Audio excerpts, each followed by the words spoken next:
Hello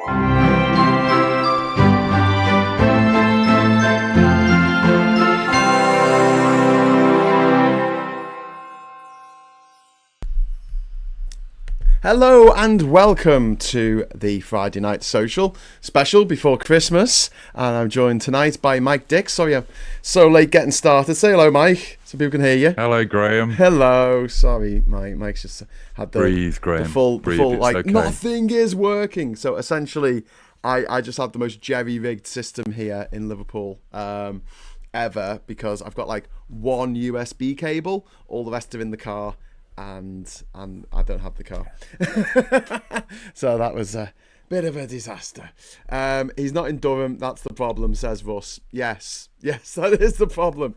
But thank you for sticking with us, Diz and Pygmalion and Elle and Andy and One Martin and also Tracy from Preston. Loads of cool people in the chat tonight. If you would like to join them, all you need to do is hit the subscribe button and wait for approximately 1 minute and you'll be able to join in with the chat. So Mike, how's it going? Have you been reading the Paedo files tonight? It doesn't take much to look at them because everything's redacted or has already been there. Oh right, okay. The only picture I've found that so far that I haven't seen before is a picture of a soap on the rope pussy scrubber. Yeah. Chris C, fuck off saying I'm unprepared. I've just driven for 3.5 fucking hours in the rain, also, in the dark. Guys, turns up. He has to bring his own internet from Durham to Liverpool. They don't have the internet yet in Liverpool. Oh God. Anyway, yeah. It's one of those things like, should I just bring my desktop PC with me to Liverpool? I've switched over. The problem is I would have gone live because my desktop has still got all the settings to actually host this, but I've now started streaming off the laptop because my desktop was causing problems. Well, I'm using my webcam on my computer when I should be using my phone for the video, but I don't have the cable to plug it in. I don't have the USB cable, and you still look. Yeah, you look marvelous. This is so, honestly, I had an old camcorder, like, you know, Digital 8. My Digital 8 camcorder looks better than this, from 1997. Viper Scott, thanks very much for the £2 super chat. Some funds for the hamsters. Sorry, more USB cables. Thank you so much. We have the cables. They're just in the fucking car, and the car's not here at the moment. Pygmalion, thank you very much. £10 super chat. Thank you. Merry Christmas. Merry Christmas to you too, Pygmalion. Yeah, thanks, Pygmalion. Graham, are you anything like me? Like, I'm packing to go away next week for a couple of weeks, and I have probably more leads than Amazon in this house, and I can just never find the right leads ever. One. No, I've got them. I mean, the only thing is they're USB leads, so they're good to have in the car to charge your phone while you're driving. Yeah. And then I didn't think about actually having them for the show because I was just thinking, that's just for charging, isn't it? But no, it's for data as well. I brought a whole spare set of leads and put them in my flight bag. Yeah. And I can't find them. They're not in there anymore. So they're probably still in Madrid. Yeah. I still think that Bluetooth is like this is like Satan. Do you know what I mean? Like Bluetooth, it just never works like it's meant to, does it?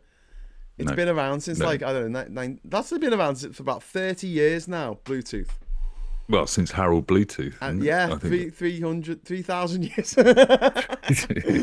But yeah, thank you very much to Pygmalion. And what I'm going to do is I'm going to set a goal. I'm going to set a goal because it's Christmas. It's Christmas, isn't it? We've got una ura, and we'll have Christmas confetti. So, yeah, I haven't got it here. I got a mug for Christmas. I saw. Alex. How cool is that? I'll have to get that. What a start. I got a parcel today. Did you? From somebody. Dirty bastard. I'm not going to open it until Christmas. Well, I might do. If we get confetti, I'll open the secret parcel. Okay. I think it came from a secret admirer. Ooh, what it says. Okay. Mike will open his package. Yeah, I mean, that's a bit innuendoous. Well, is it? Mike will open his package plus Christmas confetti.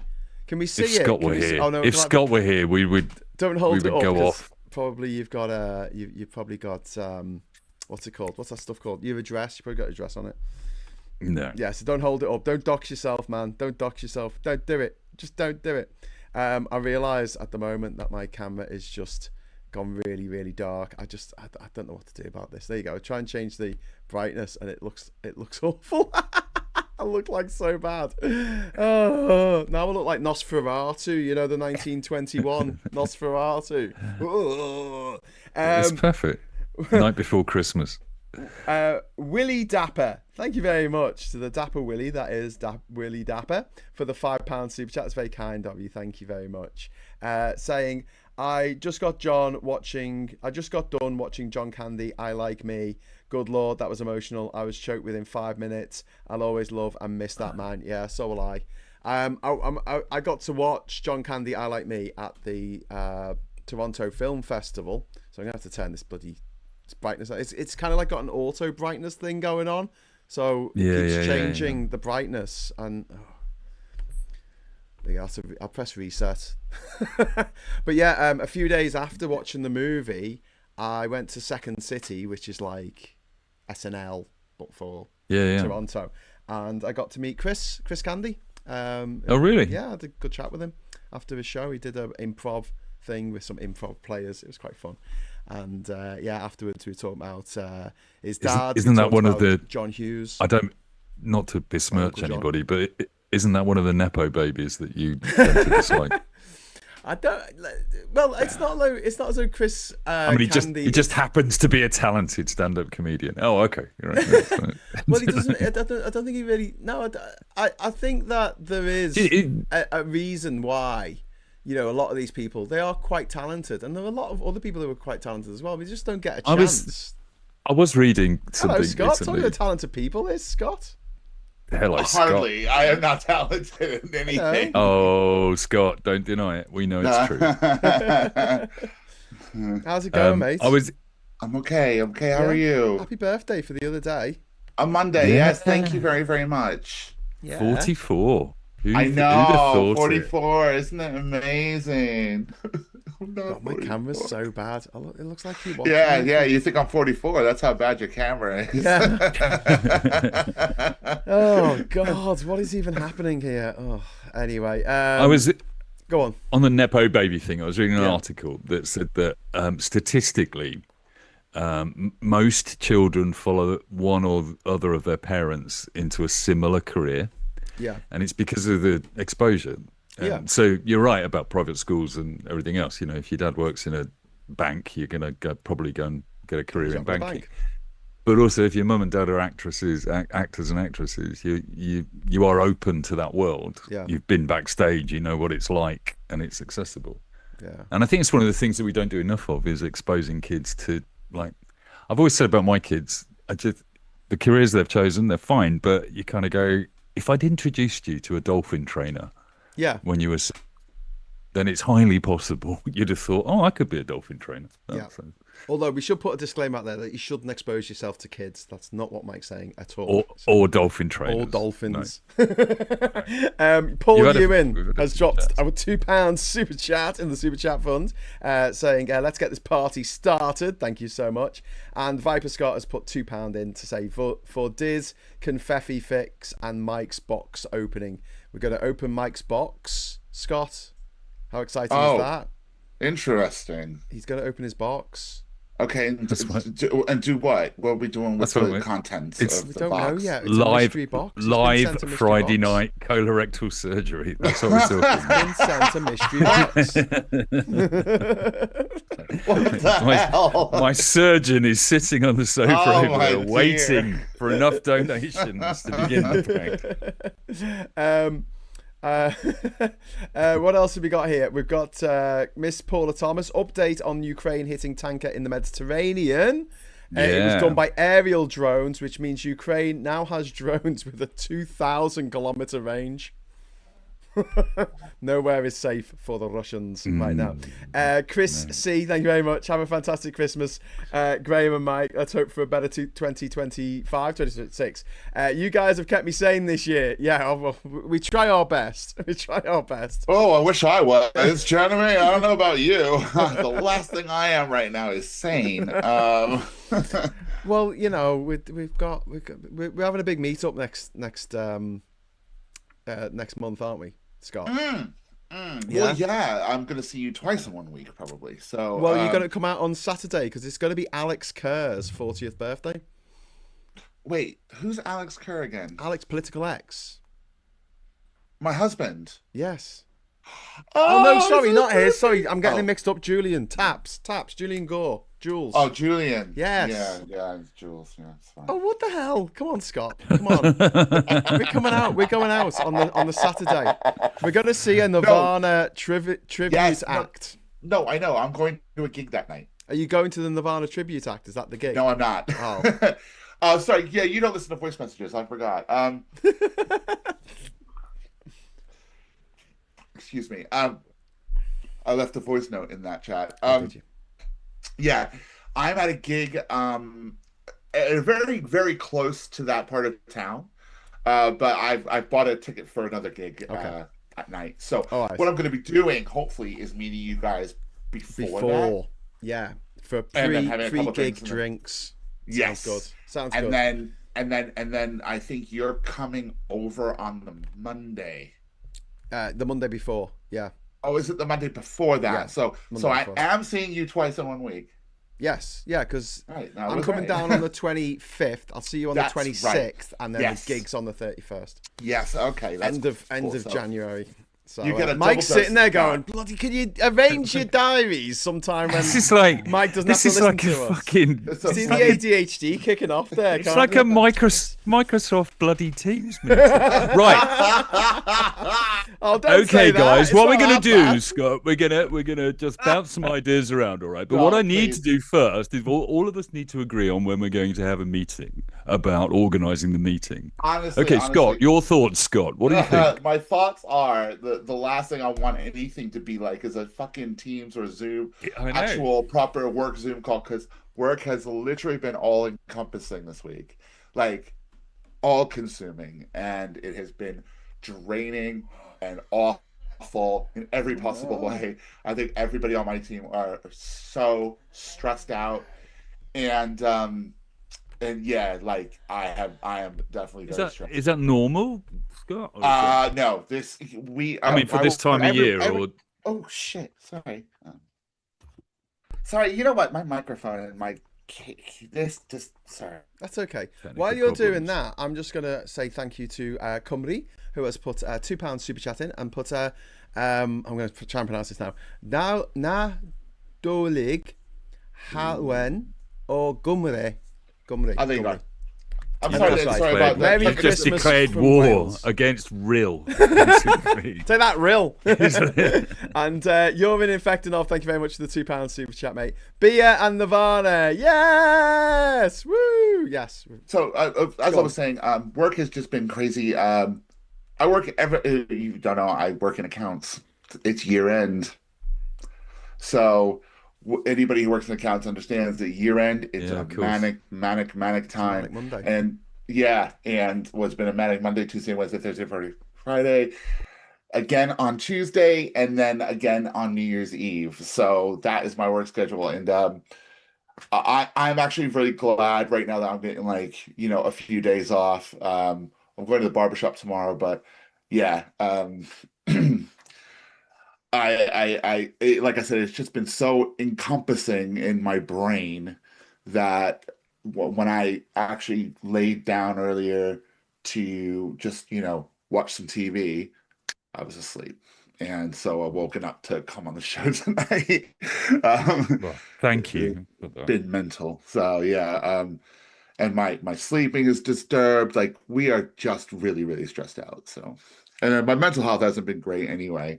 So, going to hopefully speak to a GP on Monday about that and stuff. Yeah. If there's anything we can do to help, Scott, let us know, and we will. Thank you. Be there for except doing accounts work. Right? Yeah, we're not doing accounts, mate. I'll do anything for Scott, but I won't do that.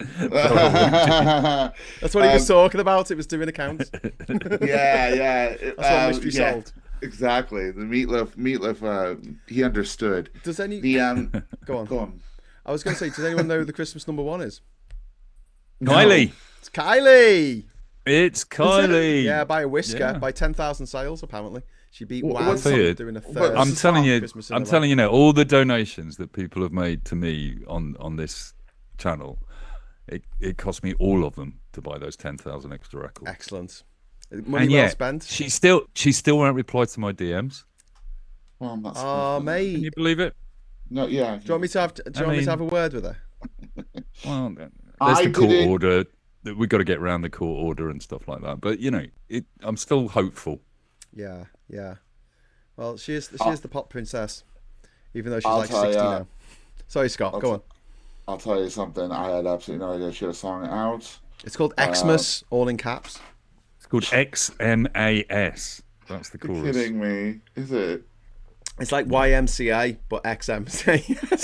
XMAS. Gonna be Yeah. XMAS. Yeah. So have you got any Christmassy Catchy. things on you? What have you got there? You got a little Mike's got a little angel, a little saint. No, it's a saint on top of the Christmas tree. I can't even see it here. who is that? She's got a whole album, but I don't see that song. I think I'm not getting enough love for the Christmas tree. To be I honest love with you. the That Christmas took me- tree. So who is it on Yeah. top of the Christmas tree? I can't tell. I haven't had a It's, chance. Let me just see if I can increase the size of. I know who's on top of the Christmas tree. I know who that is. I know who that person is. Who is it? Hang on. Graham! It's what? Oh my God! It's me on top of a tree. Oh, that's lovely. It's great. It's really. It's small. It's on my actually- laptop. It's a. I've only It's got actually- like 1 inch. I mean, that is one way to describe it, but it's actually Graham with a tree stuck up his arse. Oh, brilliant! That's how I want to go. Well, it's a little Hashtag different, goals. isn't it? The variety is the spice of life, Graham. Hey, listen, I got 8 out of 10 off Cymru for the Welsh pronunciation there. I did all right. That's all right. It's good. That's a solid that's not score. bad. Better than the reviews Avatar's getting. Oh my God. I thought it was supposed to be really good. No. No. I don't know, but it's not a movie that's going to appeal to critics, is it? Movie critics. I had don't to think look so. on the Guardian top 50 films, right? And honestly, I've seen loads of films this year, and I hadn't seen fucking half of the ones they listed. I hadn't even heard of them. They're all like mad Really? foreign films and stuff, and it's like, oh, okay. What was number one? One battle after another, which I don't disagree Never with. heard of it. But Good. you know what? I would have had Sinners as number 2, and they didn't have Sinners till like number 17 or something. It was right down on the list. I was like, you What kidding about me? I Swear? My favourite film of this year was I Swear. I swear. I don't even know if that was on it, you know. Really? Yeah. It's that would be Guardian madness. top 50 best films. Are the Guardian just compiling these lists with AI these days? Do you think? No, it's just the Guardian's a bit fucking pretentious, isn't it? That's what it is. You know, biopics, documentaries, etc. But yeah, the top 10. How many in the top 10 have I seen? So One Battle After Another, seen that. The number 2 was 2,000 meters to Andrika. Okay, good. Yeah, I missed Number that one. 3, Young Mothers. Here's the Missed that description, right? Now imagine you're both Hollywood producers. Scott, you're a Hollywood producer, all right? Yeah? Are you with me?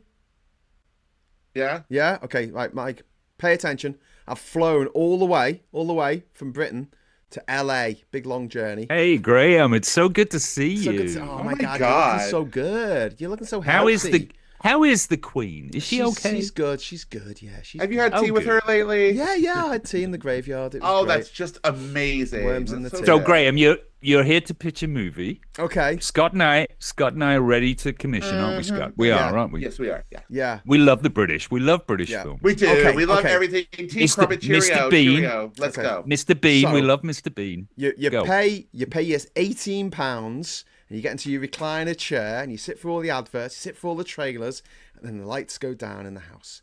And then the title card comes up, 20th Century Fox, big fanfare. And everyone's like, yeah, the movie's going to start. It's going to be amazing.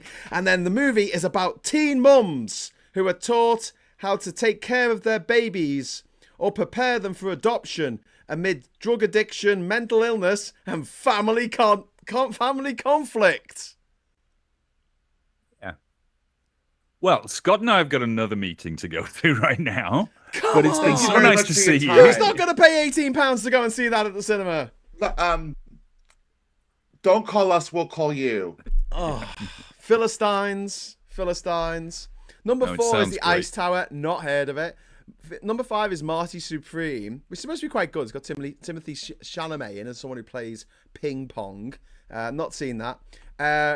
Riefenstahl at number 6, which is about Lenny. Lenny, what was his name? Was it Lenny Riefenstahl? Who was the Nazi photographer and cinematographer? Was that it? Okay, so that's number 6. Number 7 is The Mastermind. I haven't heard of any of these. Number 8 was It Was Just an Accident. That's the name of the film. It Was Just an Accident. Okay. Which I've actually seen, and it is actually really good, but it's just got a terrible title. It's an Iranian film. Number 9, Nickel Boys. Is that like Nickelback but younger? No, it's this adaptation of Colson Whitehead's novel about 2 young friends trapped by institutional abuse. Oh, There's a theme here. I feel like I've seen that film before. And number 10, A Real Pain, with Lex Luthor, the bad Lex Luthor, and Macaulay Culkin's brother, and they go to Poland, and they go to the death camps in Poland to visit them on a holiday. Well, I think it's reflecting the mood of the nation. Number 11, Left-Handed Girl. Number 12, Predators. I thought, oh great, I'll go see that. I like the Predator franchise, but no, it's about child abuse. And then there's 13, Little Trouble Girls. An utterly absorbing Slovenian debut about a Catholic girl's sexual awakening, and proves no teacher can be as cruel as a music teacher. Good Lord. Okay. Lord. Okay. 14, Pepe. Did I just hear Darren? Is Darren trying to get I hear online? Darren in like one ear. It's very weird. Hello. Oh, give me a quick minute. I can hear him. I can't There see was him. just it was like an old man sitting down on an armchair. Yeah, he just eaten his Christmas dinner. Was sitting back in his chair. Right. I'm just trying to sort out my bloody camera. My bloody camera's not working. All I can say is, Scott, all I can say is, Scott, if I just closed my eyes, it was like just me being at home then when you spoke. My bloody camera's not working. My fear. We're just Darren, we're just going through the top 20 films on the Guardian website of the year, and we haven't heard of any of them. It's really embarrassing. Number 15, Pillion. Has anyone heard of Pillion? Nope. I haven't. That's a gay love story. That sounds nice. I have actually heard of that. If I interrupt. Yeah, go on. It is about if I'm not mistaken, a sadomasochist gay love story. Oh, is it? Okay. Nice. Starring Alex Skarsgård, or whatever his name is, and the guy who played Henry Melling. Dursley in Harry Potter. Oh, his eyes are too close together. Yeah. Miss Paula Thomas. Oh God, Miss Paula Thomas has given a super chat, which is so kind and generous. But it sounds like she wants us to talk about actual politics here. Putin, you're crazy. Putin is saying no more wars if Russia is treated with respect, because we must respect his authority. He clearly doesn't understand how respect is obtained or kept. Yeah, not by not invading your neighbours, usually. But has he got a Christmas single out? That's what we really want to know. Do. A very Putin Christmas. 17 is Blue Road, the Edna O'Brien story. It's even more depressing when they're biopics about people you've never heard of either. Basically, it's like, And number 18 is a movie called Hard Truths about a woman in the terrifying endgame of depression. Okay. And then To a Land Unknown at number 19. That's about Palestine. That'll cheer you up. And then number 20, On Falling, which is about the dehumanizing work conditions in a huge Scottish warehouse. I'm telling you, man, the depression of it all. They could have squeezed I Swear into that top 20, just so there was like a little bit of like relief. And number amongst all 21 the is Sinners. sadomasochism. We could have done without those intermediate. You could have gone one battle after another, Sinners. But no, they had to put in all this really depressing wank. I mean, I'm sure it's, played for today. I'm sure it'll be great to put out on Panorama or something. They put 22. They put Christie, which was universally panned. I'm just going to see if I Swear is in here. I don't think it is. I read through it earlier. There's a movie called Sudan, Remember Us. There's a movie called Dead of Winter, Holding Layat, A New Kind of Wilderness, Where Dragons Live. I'm not heard of any of these films. I feel like I've just been away for like I could probably make this list up. Gazer, The Brutalist. Number 19. We both died in our beds. Number 20. Yeah. Everything's fucking awful and my head got chopped off. 21. Everybody Died, Part 7. Yeah. There is a movie called Dying at number 36. It's just called Dying. Oh, brilliant. Yeah, I'm telling just you, cut to the chase. Cut to the chase. Everything you said is truly capturing the mood of the nation. Like hell on earth, everything's terrible. This all sucks. You put that list with Darren's pissed off Santa look, basically. Grumpy Santa. Amazing. Number 40 it's Sorry Baby, which is about the aftermath of a sexual assault. Like, what the fuck is wrong with the people making these movies? Doesn't anyone want to make a bit of escapism? We know life is shit. We know it. But the people making these movies, a lot of them, their life isn't shit. They're having a fucking great time because they're all fucking millionaires. Maybe they're all part of a series. Maybe it's like the Marvel universe. This is all the Guardian gloomy as fuck universe. And you have to watch all 50 of them.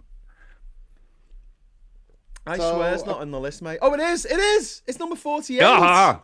Number 48. 48. The one where he calls Little the bit Queen. of cheer. I see you next Tuesday. Fantastic. Little bit of cheer. That's nice. So I'm gonna change the subject. Go on.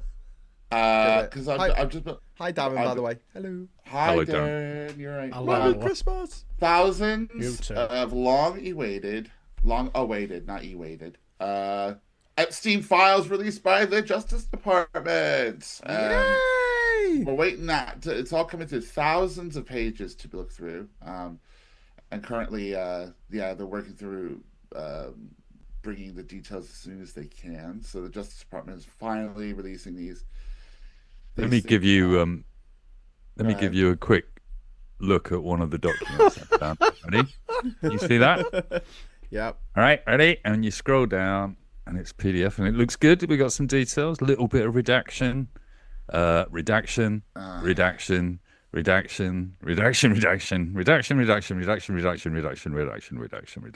Is this what they've released today? Most of the PDFs I've opened, that's what they look like.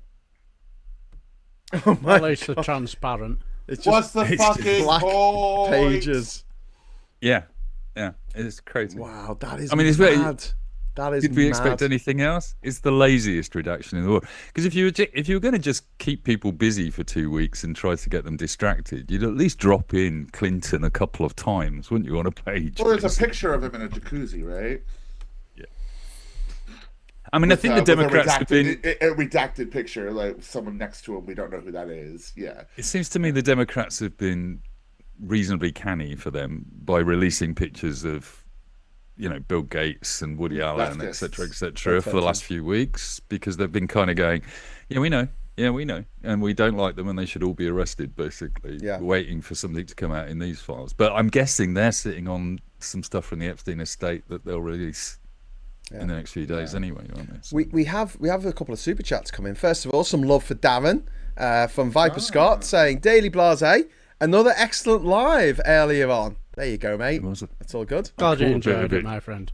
You're very welcome. Cool, And then Martin Harrow, thank you very much for the £2 super chat, my friend. Along Diz's legs go weak at the knees. There we go. Diz likes the old confetti, so we're doing the confetti for her. It's all good. That list sounds like it was compiled by Marvin the Android, says Andy. Yes, Marvin the Paranoid Android's list of movies of the year. Everybody died. Oh, God. I thought I was depressed, guys. Everybody died. I thought I was depressed. The nation is living in depression. That is mad, isn't it? And doing it through the films of the year. So yeah. Well, according to the Guardian, these aren't movies that these are reviewed by the Guardian. Yeah, they're not movies that have been nominated for Golden Globes. I thought for a second I thought this was movies that everybody had gone and seen. So Sinners wasn't on the list. Weapons wasn't on the list. It's a fantastic movie. That's actually Sisu 2 wasn't on the list, which is fucking brilliant. There's just so many films that came out this year. But do we know what the top grossing films actually were? Pardon?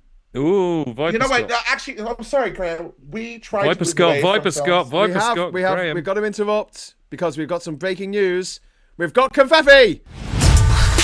Yeah! Confetti! Woo! Yeah, confetti! So that's Viper Scott to make Diz a happy bunny. And Viper Scott says confetti time and just has a lot of fun stuff. Oh, he's gone to get his package.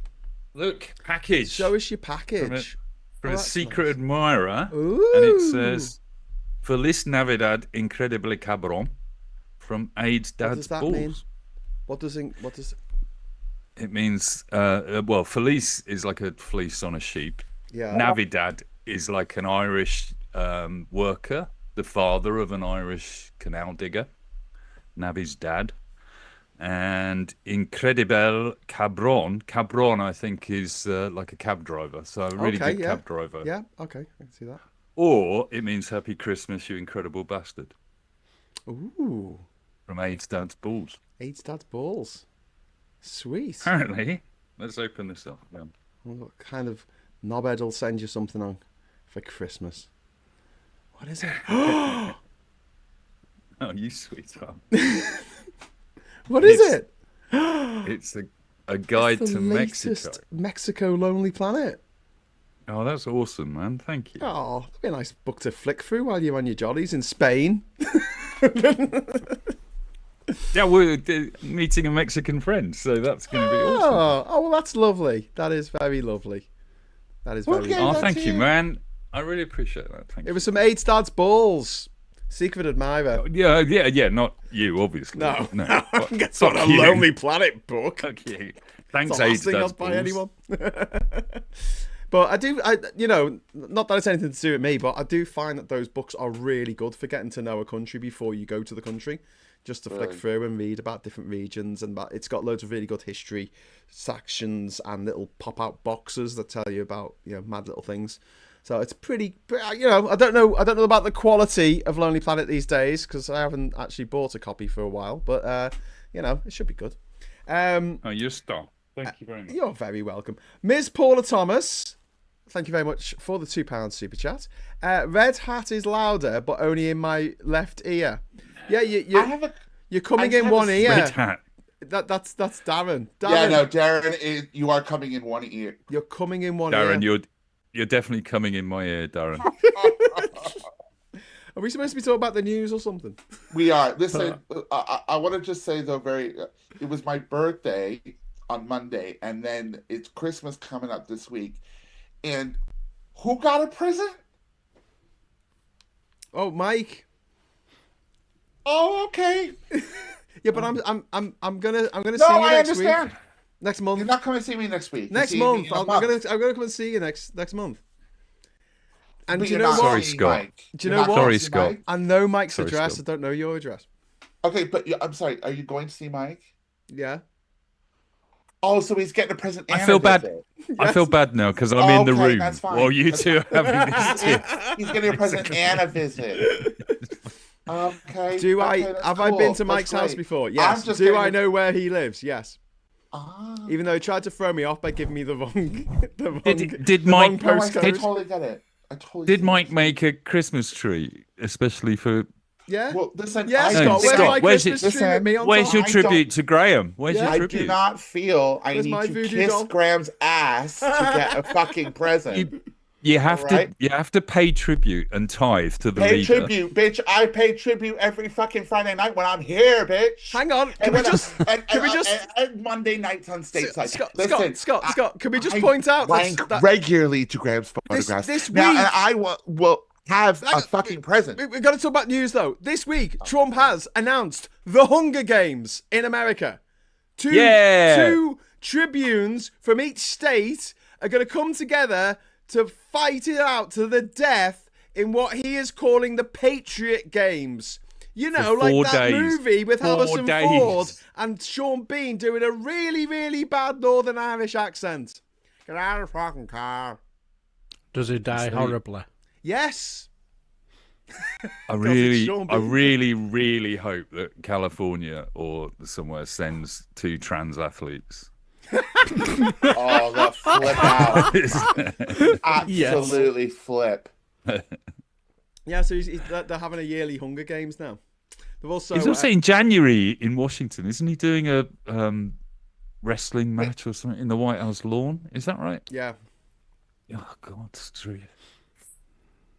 And someone said he won't get his building built in time. You know, he will. It's his ballroom. It's just going to be a tin shed with some, like, you know, Corinthian columns painted on the outside. So from a distance, there'll be a bunker, you know. For when it. That's what they reckon he's doing. He's building like a big nuclear bunker under the underneath. You say right? I'm reading the article now. I'm in USA Today, and he literally says, "I promise there will be no men playing in women's sports to commemorate the nation's semi-quincentennial year," which I swear that word was just made up. You're not going to see that. We'll see everything but that. So yeah, it is semi-quintet because that means half of 500. So it's right. Yeah. It does sound made up. No, it does sound fucking made up. But what I'm saying is that's not my point. My point is that he has already mentioned the trans thing. Yes, because he's obsessed. Because that's all the porn he has on his internet, on his. Isn't there like 12? There's 12 people competed in a country with 350 million people. There were 12 trans athletes. Yes. Yeah. And that's a national, and obviously that's a national. And there was a woman who came 5th in a swimming competition, and she had to share her medal, her 5th place medal, with a trans woman who said, "Here you go, you can have the medal because I didn't want it." Yeah, exactly. She came it's equal madness, 5th because she would have come 5th anyway because it was equal 5th. Right, so if there had been nobody else in the race with her, she would have still come 5th. Because it's not like she was beaten. She gave it the person who came 6th or 7th. They're not complaining. They're not like, "Oh my god, I came 7th." Because anyway, go on. Sorry, Mike. What are you saying? No, I was going to say it's like Trump's case against the BBC in Florida, the £10 billion damages case. Yes. Where he's claiming that a documentary shown on the iPlayer in England only, or in the UK only, caused irreparable damage to his reputation in the election that he won. Yeah. It's cute, that, it's adorable, that, isn't it? I mean, people just can't stand really any dissent or competition. They're crazy. Yeah. He's nuts. He's completely insane. What about the hallway full of paintings? Have you been God, talking the plaques underneath? Yeah, he's 12 years old. He's 12 years old. That's exactly what I would do if I was 12 years old and there was a load of and I was the class president and there was pictures of the old class presidents. I'd put little plaques underneath them to say that they were a knobhead. Just for with really, really gaudy and tacky gold filigree everywhere. Frames. Yeah. It's so gross. And he put an auto pen on Joe Biden's picture. Would you have been like and me? it's not only that. Is it like in the Again, days of it's AI? just spiteful politics. They've all got 2 plaques underneath them because he ran out of room for his ranting ramble, basically. So they had to cast 2 plastic. I imagine they're 3D printed. And he doesn't. Would you have been like me, Graham, and drawn a knob on one of the heads as well? Oh yeah, absolutely. Just for the hell of it. Just for the hell of it. Picture for dicks. I'm surprised he hasn't done that. Yeah. Little pictures. I'm working on a graphic for the weekend that's a picture of him in a frame and a plaque underneath it with all of his crimes. But at the moment, the plaque is like 20 meters long. It's 3 plaques. It's 5 plaques. I mean, just seeing the picture just now is so tacky, and they're not even online. Like they kind of go like this and then like that. Imagine a Democrat terrible president comes. I mean, one of the big problems with all of these things is that, as a rule, when a president does take a certain amount of powers for themselves, the next president along doesn't rescind those Sleepy laws. Joe Biden. You know, it's like the Patriot Act and Obama. He didn't change anything. He didn't shut down Guantanamo. He kept all the drone powers that he'd got for the CIA to be able to kill anyone in the world. All of those things were retained. So all of these things he's changed, Democrats are going to keep, except all the gold tat. But for the first 100 days in office, when normally you try and get all your big policies through, they're going to have to be redecorating the fucking White House, aren't they? Because nobody's going to want to move into that place with all that gold plastic tat on. The plaque is hysterical. I'm just seeing it now. Sleepy Joe Biden was, by far, the worst president in American history. Taking office as a result of the most corrupt election ever seen in the United States, Biden oversaw a series of unprecedented disasters that brought our nation to the brink of destruction. His policies caused the highest inflation ever recorded, leading the U.S. dollar to lose more than 20% of its value in 4 years. His Green New scam surrendered American energy dominance, and by abolishing the southern border, Biden let 21 million people from all over the world pour into the United States. This is one sentence, guys. Including from prisons, jails, mental institutions, and insane asylums.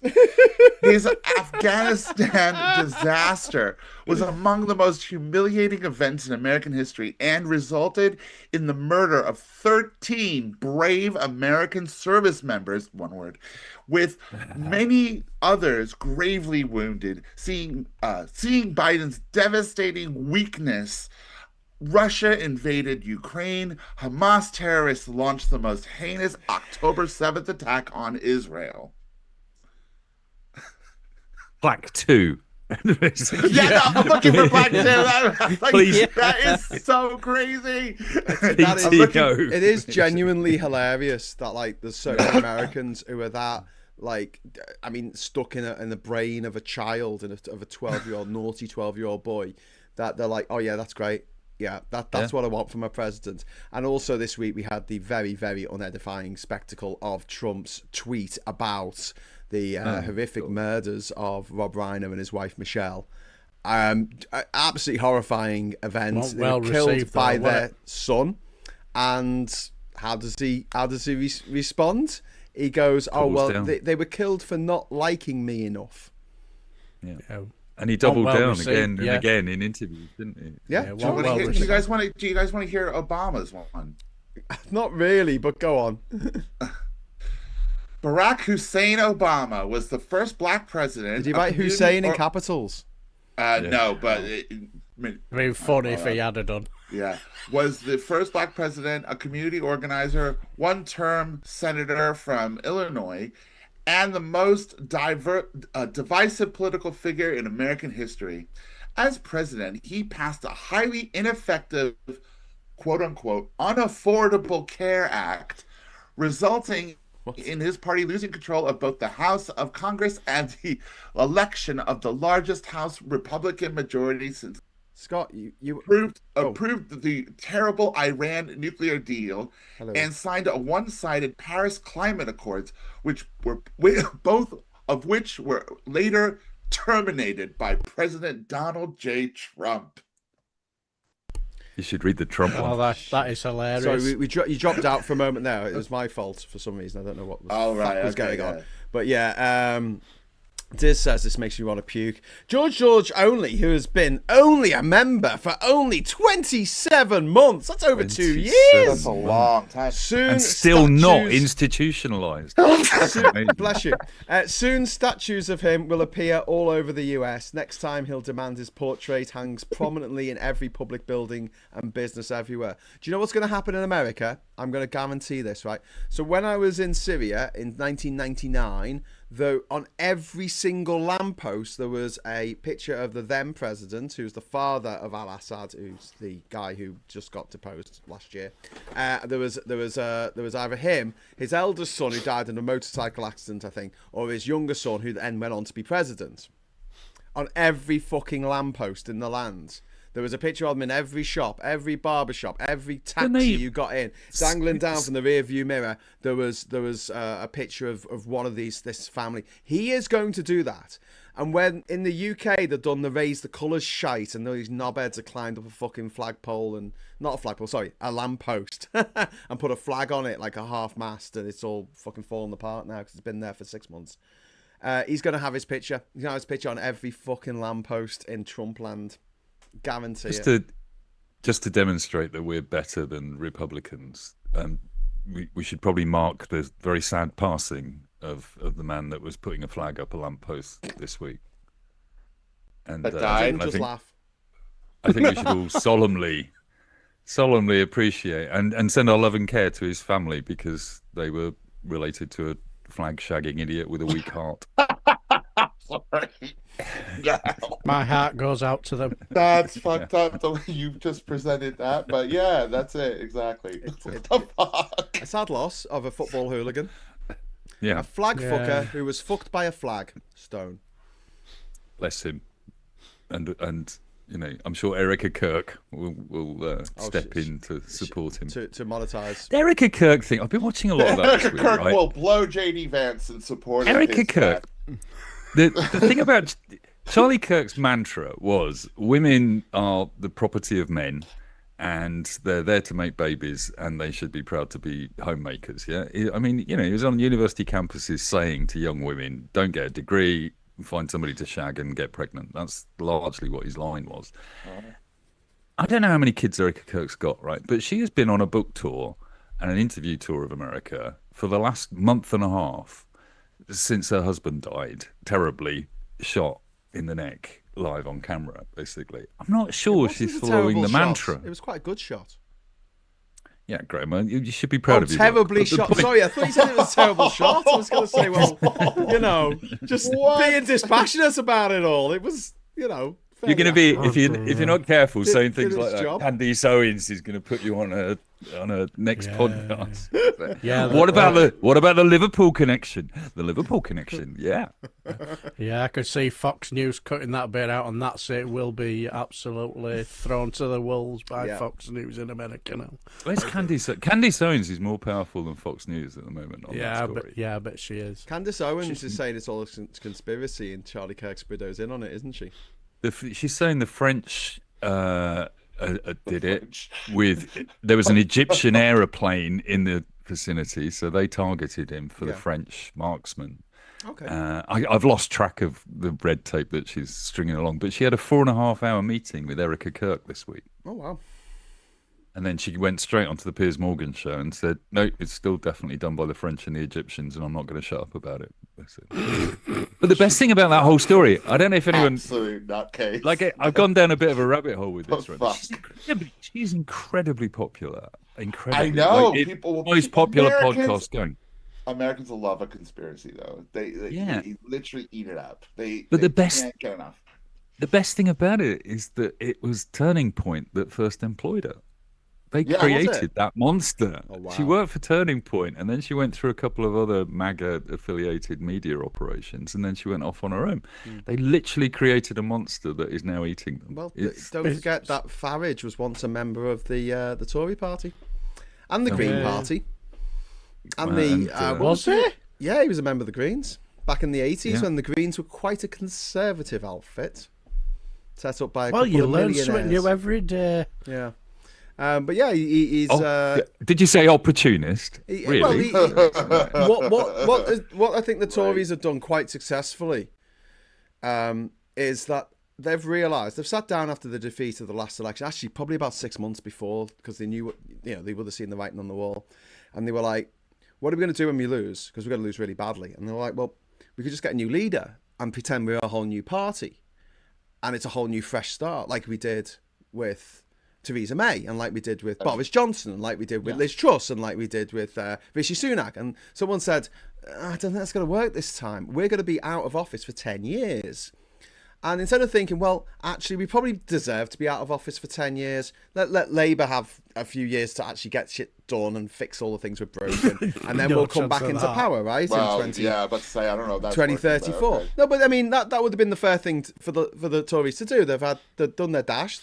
I'm 46. I'm only 14 of the years I've been alive have been under a Labour government. The rest of the time, Tory. Yeah. Tory, Right. as far as the eye can see. So, but some bright spark had the idea, put the hand up and said, I've got a good idea.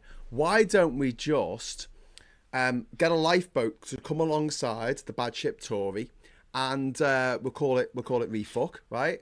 And then we can all get off the bad ship Tory onto the Refuck boat, and we'll look like a new party. And they were like, oh yeah, but Refuck aren't very popular at the moment. And he's like, leave it with me. They made a phone call. Hey, Nigel, you like money, don't you? And he's got, sat up like a little dog that's been offered a biscuit. yeah, I love money. I love money. Give me money. And they're gone, okay, we'll pay you for like doing, one of your cameo things, right? We'll pay you £2.50 and you can go back into the Refuck party and make it really, really popular. And then we'll all come over from the Tory party to your party and make everyone think that it's like a whole new thing. When it's not. It's the fucking Tories. It is just the fucking Tories. It's Refuckers, Tories in disguise. So you're basically saying Nigel Farage has had been in more parties than Lee Anderson. Yes, he has. Oh, actually. Including the Nazi Party when he was. Lib Dems, be careful.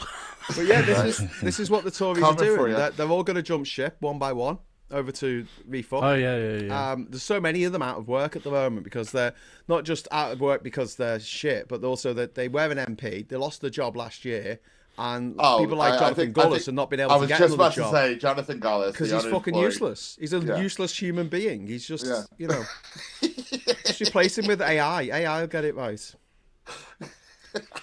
I've got to tell you, guys, I don't know if you're listening to the show this morning because I was telling everybody else. I do notes before my show. I'll put a couple of articles into ChatGPT and I'll say, make bullet points out of this so I can go through the bullet points as I'm talking, and I'll look at my screen and I'll read, what the headline is, and then I'll look back at the camera and I'll riff on it, right?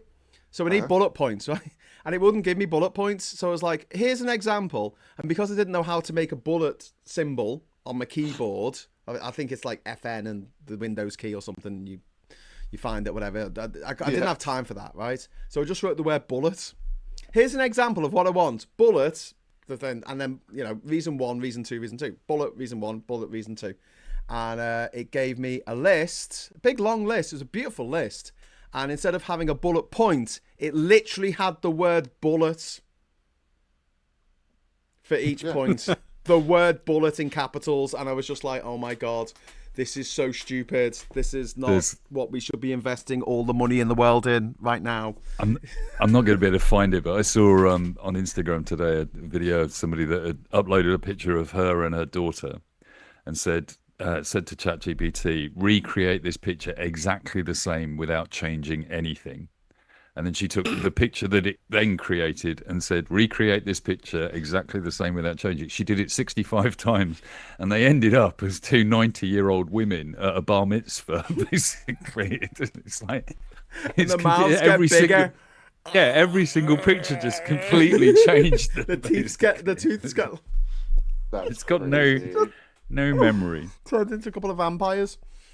Yeah. But yeah, it's a photocopy of a photocopy of a photocopy. That's what you got to remember with ChatGPT. It's like analog recording. Every time you make a copy, you lose a bit of quality, and that's what's happening with the data. It just can't handle the amount of data that it needs to do for really simple shit. I still can't get over the list of when I said, give me all the periodic table elements that have got 6 letters in, and it couldn't even do it. It gave me Uranus. Scott, it gave me Uranus. That was on the list. And so basically give you your bottom. Neon and xenon and argon, none of whom have fucking 6 letters. Yeah. Uranus isn't an element, though. No. Well, I know. Neither's argent. Uranium is. It is in French. Uranium's named after Uranium is named after Uranus. And silver is RAG in the periodic table because it is named after argent, which is French for silver. Well, I think it's Latin, isn't it? It's from the Latin. I don't care. It's just shit. It's just painfully shit. And in this show, with ADHD brains in the room, you learn something every 22 seconds. And then you move on. And you never talk about it again. Never talk about it again. But yeah. I've just sent a picture of your present, Graham. I got a present, Scott, from Graham. I don't know. Did you get one? Oh, Scott? did No. you? Oh, that's amazing. Do you know who did it? Me. No, you didn't. Who have you sent a picture of the present to? To my Mexican friend. Oh. And she says, we will make great use of that, and we will bring him back a bottle of tequila. Yes. Oh no, Scott's getting all pouty now. I'm literally coming down to London to see you, Scott. No, it's just a book. It's just a thoughtful, kind gift sent to me. That's all, Scott. Don't worry about it. Everybody's gonna have favourites, Scott. I don't think you're making the situation any better, Mike. Yeah. Scott, you just look like Donald Trump there when he's on a rant talking about Joe Biden there. Yeah. You only just because you have cancer. 2 cancers, actually, Scott. Well, 2. whatever. Cancers. 2, 3, whatever. It doesn't matter. He brought me this. He brought me this because he's coming down in January, and he's not entirely sure I'll be around to receive it. Exactly. So, Exactly. You're on death's door. You're in God's. You're gonna regret this video when my kids. I'm gonna play this back to you, Scott. When they log on, If he dies, Evil motherfucker. in January, when my kids log on to YouTube and go, "Oh, let's just watch Dad's last We'll video." watch some old shall we?" videos of Dad. Who is this Scott and where the fuck does he live? I'm coming for him.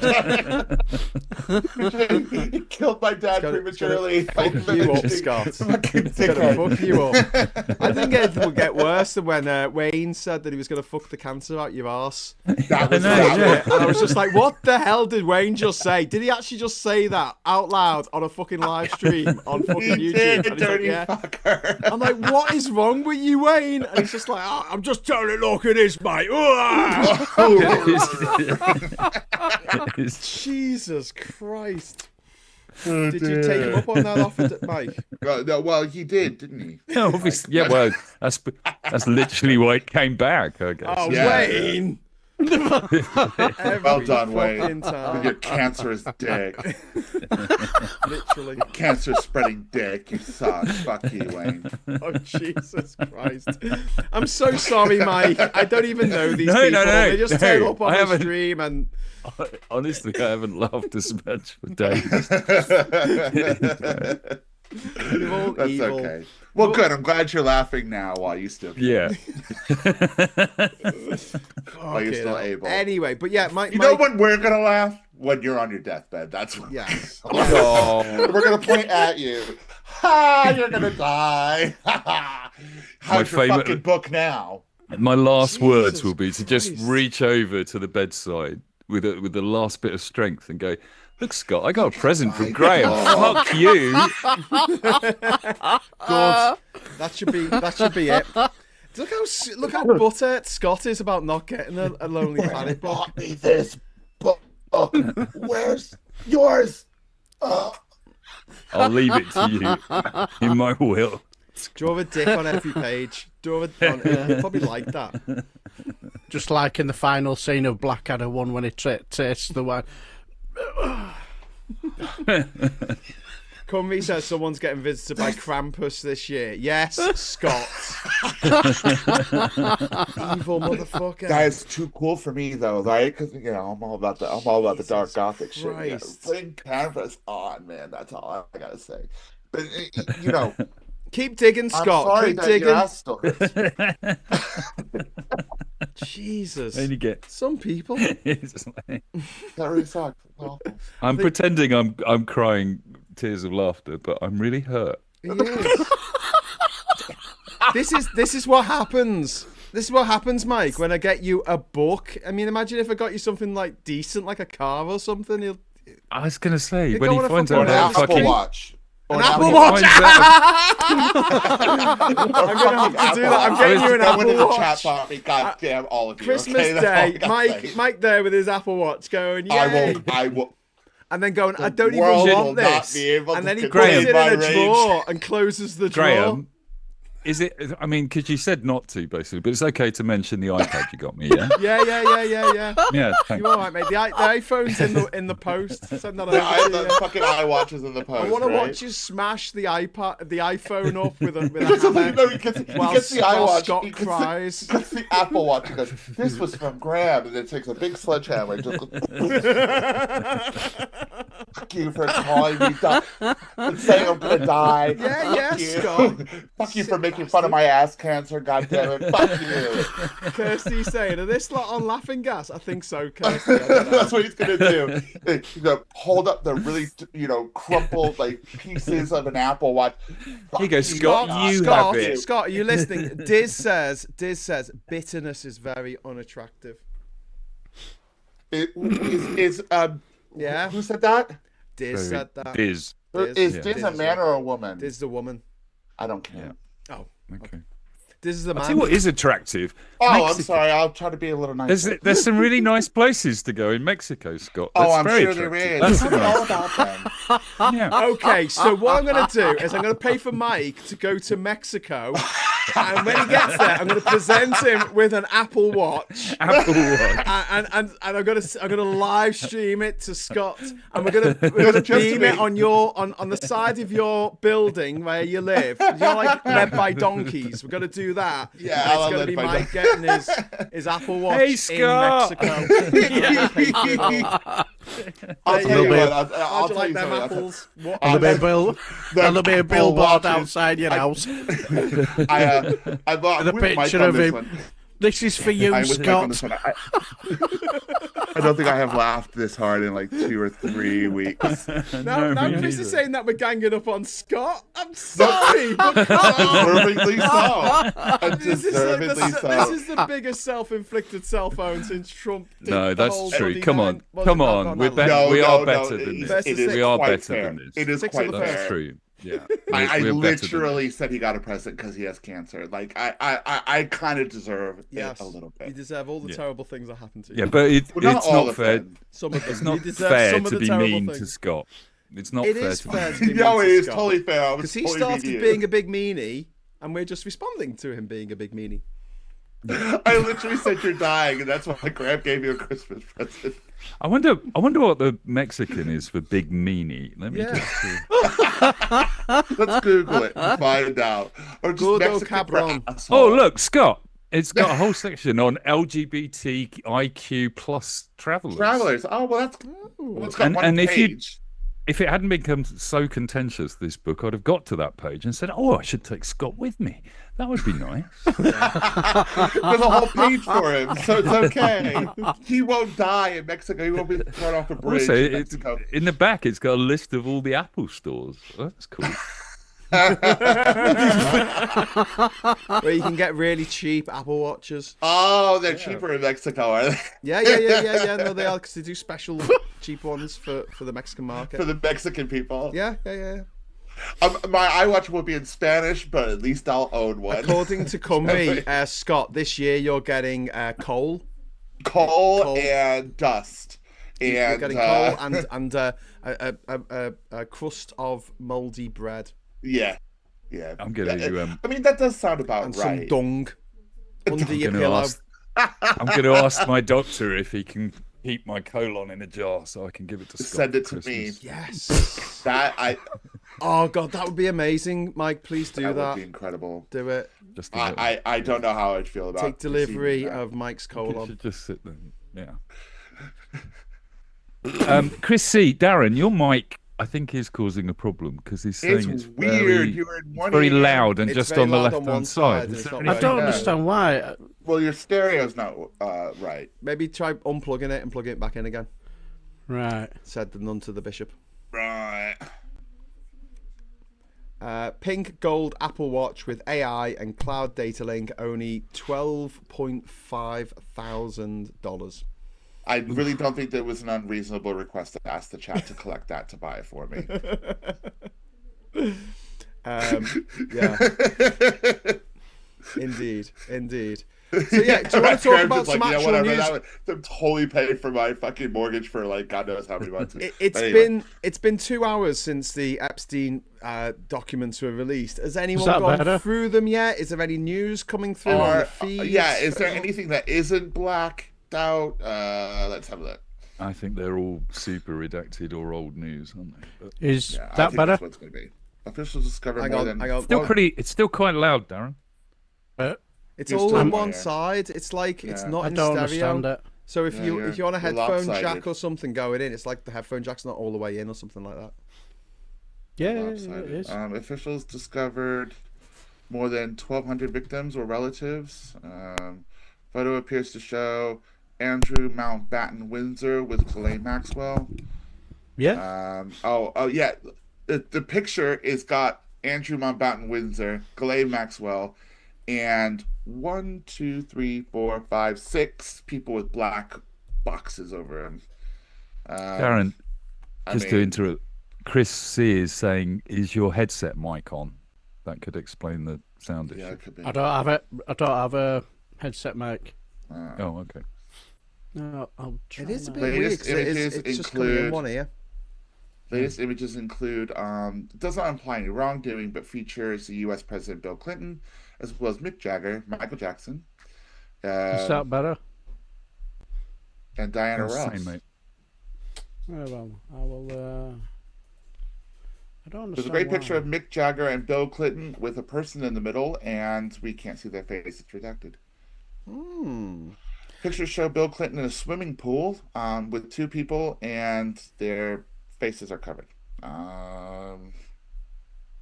A series of blacked out photographs. So the actual photographs of people that are blacked out. There's some pictures of VHS tapes, which isn't how There's a- VHS tapes work. Yeah, there's a the VHS. We want to see what's on the VHS tape, not the VHS tape. A lot of handwritten notes too. Some mention Ghislaine Maxwell, who was convicted in 2021 for her role facilitating Epstein's crimes. Yeah, this is all a big load of nothing. Just redacted myself. This conversation.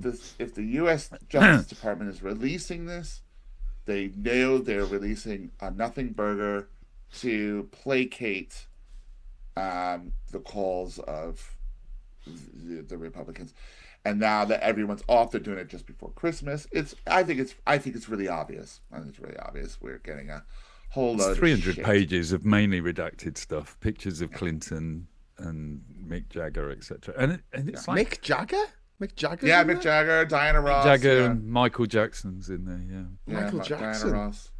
Yeah, Diana Bloody Ross. hell. Dirty Diana. I mean, no. that's going to be terrible for his reputation, isn't it? I know. Well, yeah. I mean, that's him. God forbid he with everything else, he's also accused of being a child molester. Yeah. On top of being and accused Woody of being Allen. a child molester. Woody Allen. Willie Allen. You would never think Who'd he have would thought? actually be involved with children. The man who married his own stepdaughter. Yeah. Who was 13, 14? Well, you know, Good family man. yeah. Do you know who else got with their own stepdaughter? Elon Musk's dad, Elon Musk. Yeah. And that makes Elon Musk's stepsister also his stepmother.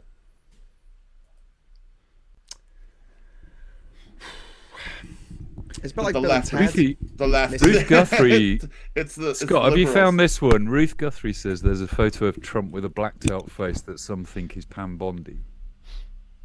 No, not seen that one yet. No.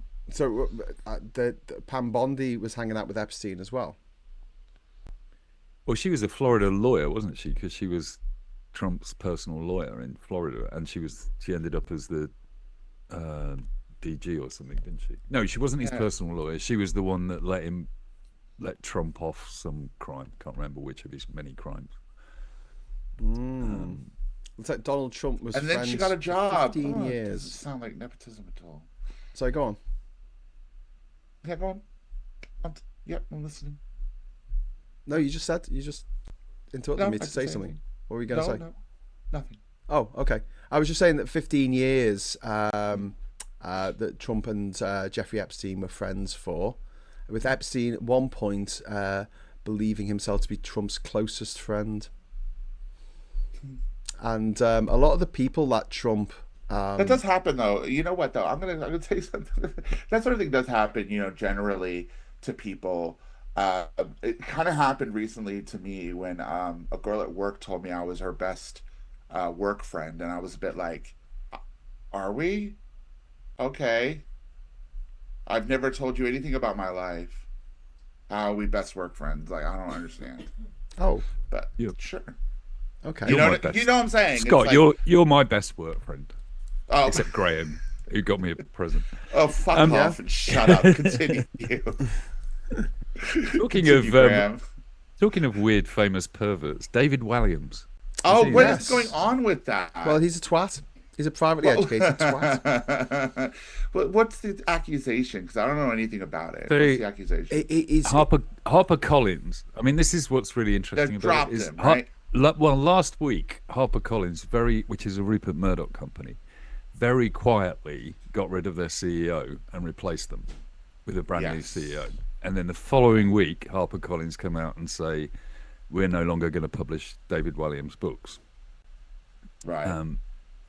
And the Telegraph run an investigative story into David Walliams, and it turns out that there are numerous accusations against him, including the fact that anybody at HarperCollins that was sent round to his house, any females that were sent round to his house for work purposes, had to go in pairs or take a male colleague with them in order to turn up.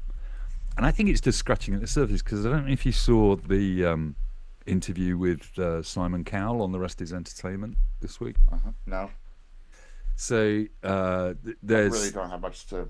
I don't care. well, about there are accusations around Simon Cowell that they did slightly confront him with, basically, that around most of his shows, that there are accusations of inappropriate behaviour to the contestants in the talent shows that he runs. And he just happens to employ David Walliams as one of the judges in that. So I think there's a story brewing. David Yellen, the ex-editor of The Sun, who runs a podcast about PR and the press, tweeted today that there is an awful lot of noise within the Murdoch empire about this story at the moment. It's bubbling to be quite a big story. Right. But, you know, Well, if it'd be interesting to see how it turns out. If Tan were in the room, I don't think she'd be at all surprised by any of this, would she? No, and and there's a little part of me, I'm not gonna lie, I feel like this is somewhat old news, that the accusations against David Walliams is not something new. They've been that around we for a haven't long heard time. of before, huh? Yeah, they've just been suppressed. They've not been. Yeah, They've been like I around for feel a like long I've time. heard this before. You know what I mean? It's like, Just, you know, on a personal level, as somebody that makes children's books as well, that market at the moment, the children's books market, is absolutely inundated with people like David Walliams. yeah, privately He's selling- educated nepo babies. Yeah, is the best-selling children's author in the country, and a bunch of kids next week. Bunch of kids next week are going to be opening up his books as Christmas presents. All right, and like, it's almost impossible to get a publisher for a children's book these days unless you're a David Walliams. That's the way it works. Yeah, unless you went to private school. Yeah, so for the last 5 years, really, he's been top of the children's book charts, and suppressing all sorts of, it's not just personal, but all sorts of brilliant children's authors and illustrators, etc., suppressing their ability to get a decent publishing deal. Yep. And then it turns out his publisher turns around and says, all right, we're about to get revealed as protecting a pervert, so let's just stop doing that now. Yeah. But I mean, the whole thing with... But of course, Kemi would definitely say it's not his fault. It's immigrants. It's immigrants. But Little Britain, to me, was shit. I never liked it. I always thought of it as punching down. And that was before I found out that the two fellows who made it were both private school boys. And they're making fun of working class people. They're making fun of everyday people. And disabled people. And doing that fucking thing that pisses me off more than anything is they made a big joke about what if a disabled person is just pretending? What if they're just like, milking it for a bit of sympathy? And fuck off, because the disabled community look at that and like, you fucking cunts. Why would you do that? Why would you do that and put that seed of the idea that people are just milking it into people's heads? Because we have to put up with this every day, me and Kat. People just going, I don't really believe you're deaf. And how do you prove it? Why would you be walking around with hearing aids in if you weren't? Do people do that? Is it like when people wear glasses to make themselves look more intelligent? I know I do. But having a whole sketch about a guy who had special... Four blokes with glasses in the room all nodding along. But I literally need my glasses or I'm fucked. Thank you. Cheers. I'm just being handed a coffee by my mum. Thanks, Mum. A coffee? Yeah. Fucking hell, it's nearly 11 o'clock. We're drinking coffee. It's not nearly 11 o'clock. It's 9 minutes past 11. You need a better watch, Scott. Yes. Fuck off. ADHD, where coffee doesn't actually have any effect. Yes. On you, really. Yeah, right. Just touch the sides. Sorry, what were you saying there, Darren? Sorry, Darren. I was saying, has that worked? Your audio. Yeah, has that worked? No, you're still. Yeah, actually, it sounds a bit quieter, and I think some people in the chat are saying it's not a problem. So. Yeah. All right then. I've got the feeling it was just coming out into one ear. That would all. Yeah. It is just coming. You're just coming in my left ear. Yeah. You're not coming in my right Which ear again, at all. Thanks very much for that, Darren. And I noticed you're not coming in Scott's left ear. I noticed. Yeah, well, I don't understand why. I have no idea. I don't really understand why. Andy has got a really good idea. This here, I should write a kid's book, something set on LV 426. What's LV 426? It's a planet in Aliens. I'm technically alien as well, but that would be great, like a kid's book. And it's like, let's go on an adventure on LV 426, and they go, and it's all like kids' drawings and like kids' books style illustrations, and then they get eaten, and they go, and there's like a little alien that pops out the egg and goes, surprise. And they're like, oh, hello, I hope, will you be friends with me, like the whale in Hitchhiker's Guide to the Galaxy talking to the ground. Yeah. And then they all get eaten. And the film version of this ends up in the Guardian top 50 next year. Oh my god! One of the actresses that I just don't. Paula's just put a chat in. Thank you, Paula Thomas, for that little treatment, Little Britain's treatment of the trans community. Yeah, really problematic. I'm a lady. Yeah, really problematic, and that it came at a time when trans people were being more accepted, and they were doing away with those old tropes of a beautiful woman turns up and then someone gets off with her, and then they find out that they're trans, and then they're sick. Yeah. And it's like, kissing a man would be the worst thing that could ever happen to you ever in your life. But it's a man who looks like Sean Young, who's gorgeous. Like, so it's not. First of all, it's not a man. Secondly, looks like Sean Young. Yeah. What? Anyway, but that was a trope for a while. And well, it was the whole Jerry Springer sort of, or Maury Povich. Is a man? Is it a woman? Yeah. Yeah. And it's which that carried on throughout the whole 90s. It was unhelpful. Let's put it that way. So the Little Britain was in the noughties, wasn't it? It was in the 2000s. Yeah. I mean, I found some of it funny. Admittedly, I thought, I personally thought The Only Gay in the Village was amusing, and I thought it was playing a on gay man stereotypes. doing that's fair enough. Do you know what I mean? Yeah. If it had been a straight guy doing it, I think it would have been a bit. Maybe a little on the edge, but then at the same time, it's supposed to be comedy, and then you can have a whole mass discussion about what's comedy, what isn't, what's punching up, what's punching down. Well, the one where they were at the end of the path, and it was a politician who had just been caught, shagging a prostitute in a back alley, and he had to make a statement. Those were quite funny, but those are punching up. They're punching up to someone who lives in a big manor house, who's a politician or whoever, and it's taking the piss out the way they try and justify these horrible things that they've done. That was a good one, but the ones they were punching down, no, I couldn't. It was just like, it's just supposed to be funny, I don't know. It's just not my. It's not my type of humor. I have a very dark sense of humor, but it's got to be about gobshites. Yeah. Darian gobshites. Darian DeStar 3941 has just paid £10 to tell us that Musk has won a legal case giving him $56 billion in back pay from Tesla. Can somebody turn the world off and on again?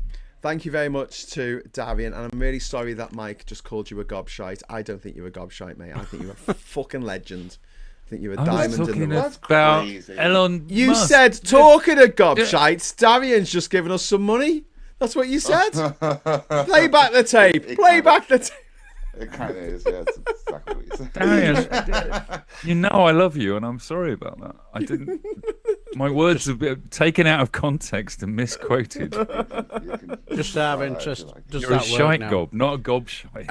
Darren, no, it's still just in one ear. I don't really understand what's gone wrong Well, because what I'll do is I will call it a day then. Shit. Okay, well, nobody's. If it's cause the thing is, if it's spoiling everybody's enjoyment, I don't want. It's not. No, you never spoil our enjoyment. Darren, if you have a go at it offline and then come back on, if you can get it bouncing on both channels, because at the moment it's just bouncing on the left channel. We're not getting any bounce at all. We're not getting any reading at all on the right channel. Try going through OBS, Darren, into Zoom. Use the virtual camera. Virtual camera. This is going to take. Darren, if you want to try and go offline and try and sort, well, not offline, but off this, and then see if you can sort it out, and then come back. That'd be cool. All right then. So, all right. Yeah. So good luck. All right, mate. My friend. Hey, if I don't see you again, Darren, happy Christmas. I hope I see you Happy before Christmas. Yeah. That's what I'll do. Is I'll give it a go. Right. I'll try and be quick as I can then. Thanks very much. All right. See you soon. Good luck. May the force be with you.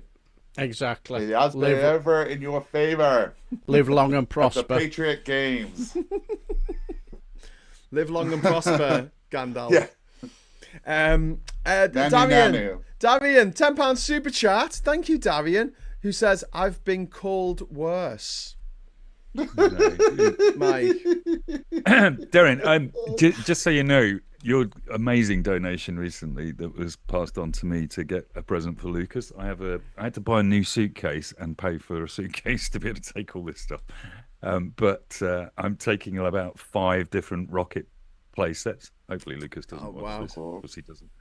Hopefully he doesn't watch it to watch Scott having a go at his granddad like that. Well, anyway, I was just about to say, Darian, your contribution has definitely helped me make Lucas's Christmas. So thank you, man. I see. Scott, by the way, Darian's just put a super chat in there, and that makes it 3 out of 5 for the latest target. And normally for the target we do the confetti thing, or we do a little dance or something. I've said that if we get the super chats in, you're going to have to wear the cone of shame. The cone of what? The cone of shame. Why? Because you're mean. So mean. So you're going to sit there in the cone of shame. If we get all the, if we hit If we hit the target, can I open the Apple Watch, Graham? Yeah. Yeah. You said don't do it in front of Scott, but I think absolutely do it in front of Scott. Rub it in. Scott will leave early. Always does. So just do it. Wait till he's gone. Yeah, I hope Darren sorts out his audio. It was just dead loud in the left, but we get nothing in the right. It was really weird. Strange because I watched some of his show earlier and the audio was fine. So we're all having tech problems. We've probably got solar storms going on. I don't know. Did you see the story that the Foreign Office got hacked today? No, I didn't see that at all. They apparently a massive data breach of Home Office data that the Foreign Office was storing for the Home Office on their servers, and they think it was a Chinese gang that hacked them. Shit. Possibly visa data. No, I'm not surprised. But these stories happen all the time, don't they? I actually got a warning from Google the other day that there are 167 instances of my password appearing on various sites, basically. Wow. Maybe you should change your password, Mike. Yeah. I sat there. I've sat there all day today changing 167 passwords. Like Google's very good. It comes up and says 167. You're at risk 167 times, and it shows you and it lists them, and you think, oh great, I've just got to click a button and it'll change my password for me. No, it takes you to the website where you have to log in, remember what your login details were in the first place, and then change them. So I've now got an inbox full of people reminding me what my password was, which is probably just means that Microsoft has now got all my passwords. Well, we've just got Viper Scott's £2 saying shame, the cone of shame, laughy faces, and then Martin Harrow has just put £2 in saying cone of shame. Hey. We've hit the target. So I don't have I'm a fucking cone, guys. I'm afraid we're gonna have to have shame. Oh no, we've got confetti. But yeah, no shame yet. Cumry says, here's for confetti and Scott to open his gift. Oh wait. Go on, Scott. Open yours, Scott. I'll open my package. Hey, I'm just looking at your amazing duvet cover, Scott. Oh, you like it? It is kind of cool, right? Yeah. That is the stuff of nightmares if you wake up to that, isn't it? And then underneath it's all cobwebs. Is it actual cobwebs? Yeah. Well, no. Has it been that long, Scott? Yeah. It's been all long change the sheets. Why have I gone super bright? I look like I'm staring into a supernova. Let's calm down again now.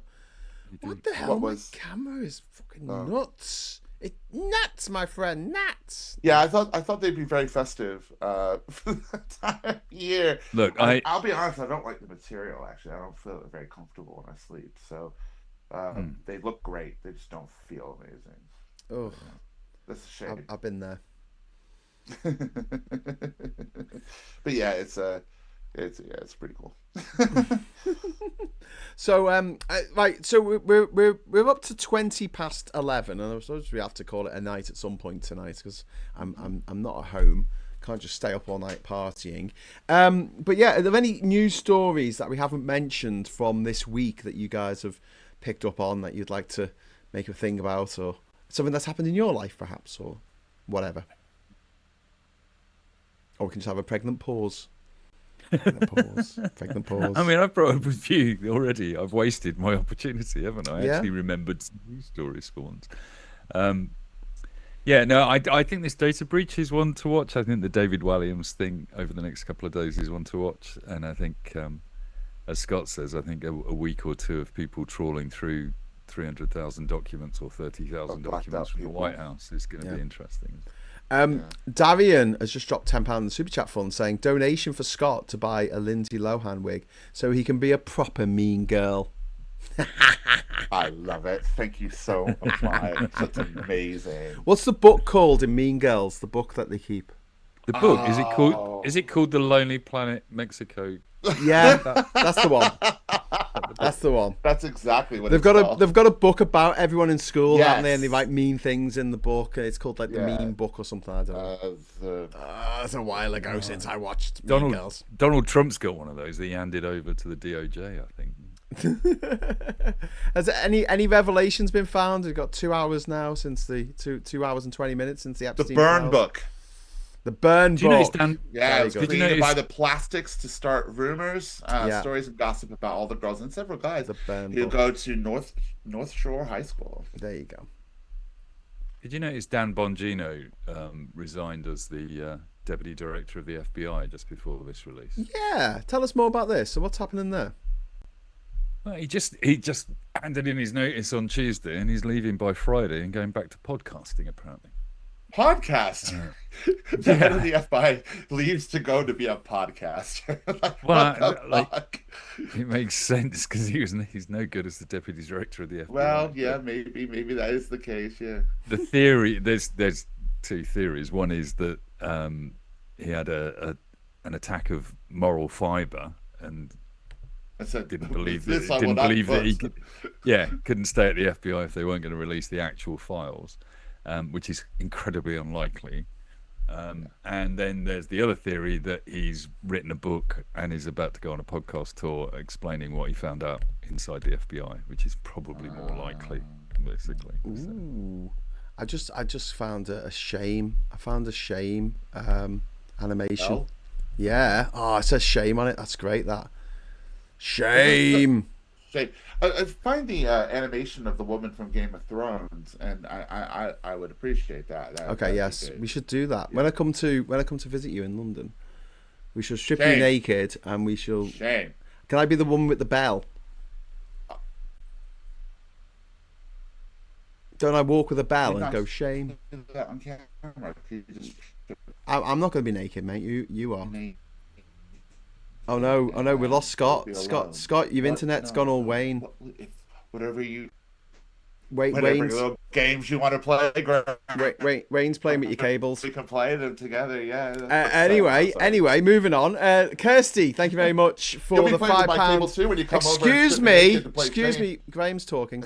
Kirsty Hamilton, thank you very much for the £5 super chat. Kylie is Christmas #1, which we love because we love Kylie. We do. I saw her before, well, in between her being popular. She was popular as a pop princess, and in the mid-90s she became less popular because she started hanging out with the Manic Street Preachers, and then she became popular again when she did Spinning Around. So I saw her just before Spinning Around came out. Did you see her on the Impossible Princess tour then? No, I saw her at the V Festival. I think the V Festival. Yeah.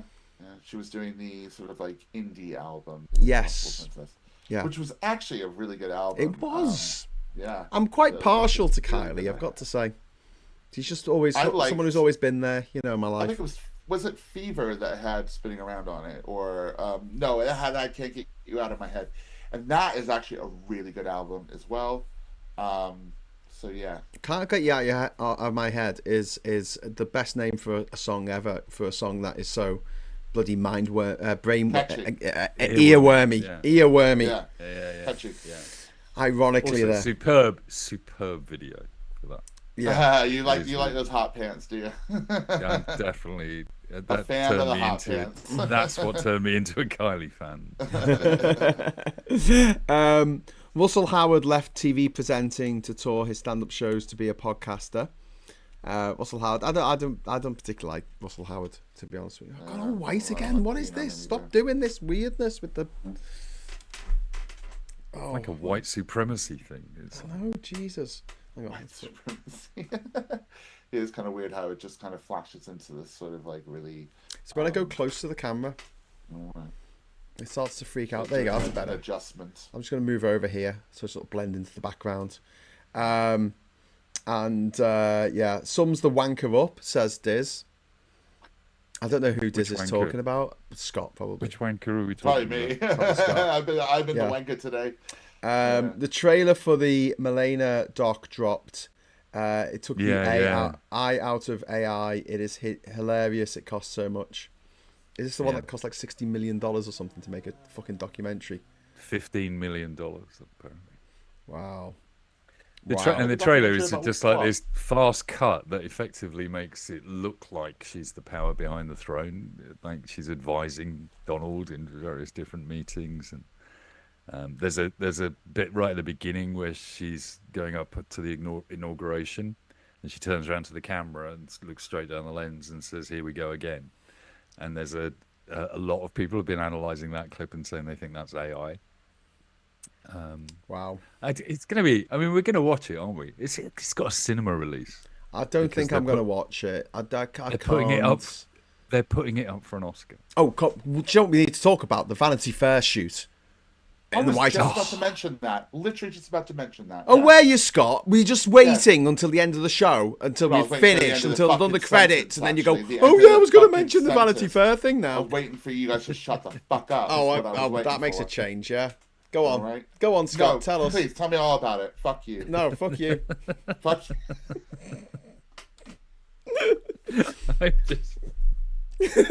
We're cracking Mike up. Right, fuck you first. Go on, tell us about this photo shoot. I don't want you bought Mike a book. Tell everybody, all right? Yeah. God, he's so bitter. Shopping for shoes. Bitterness not sexy, man. Bitterness is just... It'll eat away inside you. Myself feel better. All right. Anyway, Mike of the book. Yeah. Would you like to tell us about this photo shoot for Vanity Fair? You talk about it. You brought it up. Well, the thing is... Sorry, I'm just...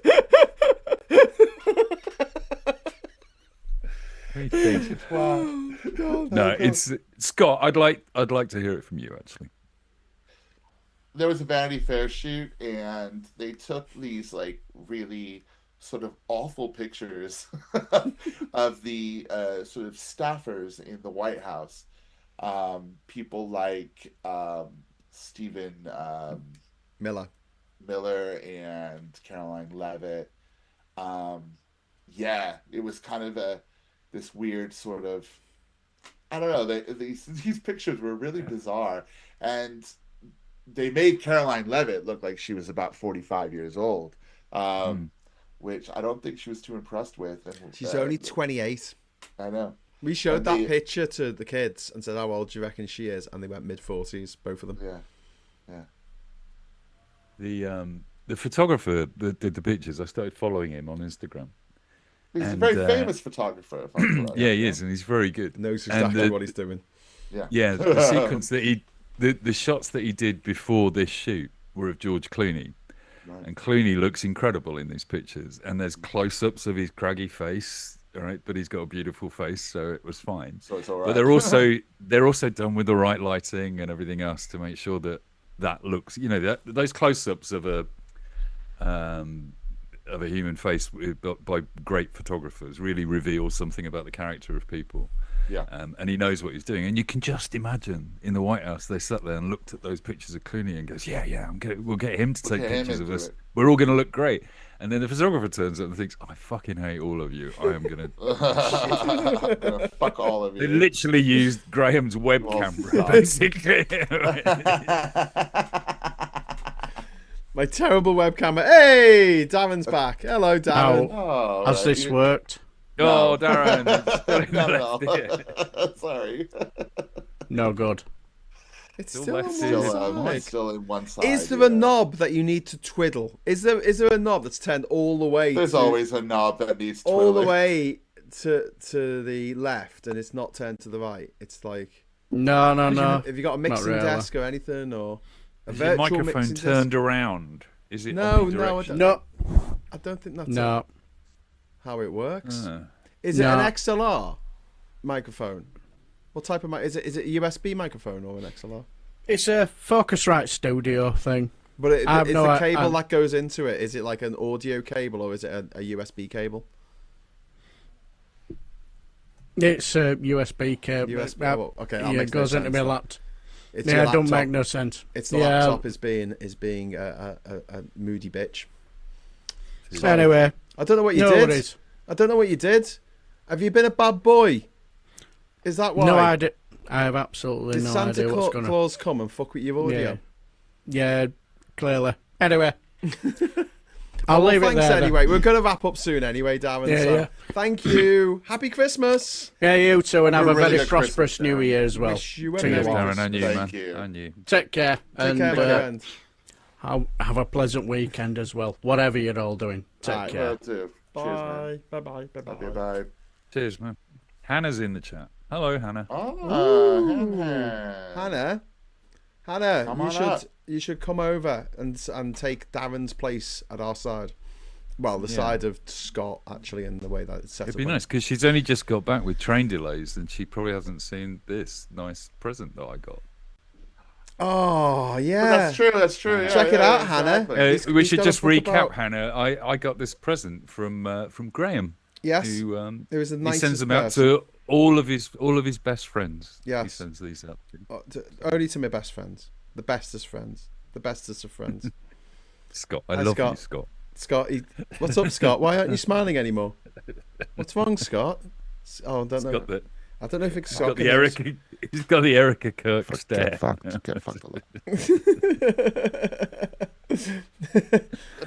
Sarah saying, "Hi, Hannah, come on the show." Yeah, come on the show. Yes, get that camera set up, girl. More than Let's anything go. else, we need somebody that can come on and talk about Caroline Levitt's Botox because I don't think any of us are qualified particularly. Yeah. She has. And also, she has it's these been a bit of a sausage dots. fest Oh God, today. I've just made it go all bloody bright again. Stop looking at your phone, Graham. Hang on. Wait till I'll sort this out. There we go. All right. Okay. It's going back to normal. Anyway, no, she's got these dots on her top lip where she's had injections of chemicals into her top lip to make her lips look more like a black woman's lips because she's a massive racist who, for some reason, needs to be more brown and have thicker lips. And it's a weird thing that these people who are massive racists do is they're like, I wonder if I could put loads of chemicals in my face and make myself look like a black person. I was watching IHOP. Is it IHOP? Can't remember the name of the show. IHOP is the podcast. pancake house in America. Yeah. Is it? International House of Pancakes. It's. I think it's I've had enough of this or something. The podcast, and they were talking to women presenters were talking about it and just saying that you if you know you've got a photo shot with close-ups, and she's the press secretary, so she totally knew that this was coming up. You do that kind of medical intervention 2 or 3 weeks before the photo shoot, and it looks like she did it the day before. Yes. Yeah, it does. I'm looking at it right now. But why does she need it? She's 28 years old. I mean, There's for a God's look. sake. There's a look that they all It's the have. Mar-a-Lago look. Yeah. Mar-a-Lago face. It's the Mar-a-Lago MAGA look for these women. They all kind of want to look the same, and it's based obviously in sort of the Christian nationalist sort of ideal of what the good white woman looks like, what the men want the good white women to look like. So that's kind of what that's all about, really. It is pretty bad.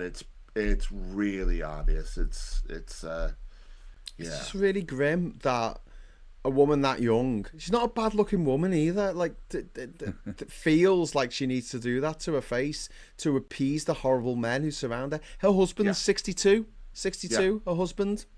Yeah. I mean, I'm not going to come for her about gay age gap, like whatever.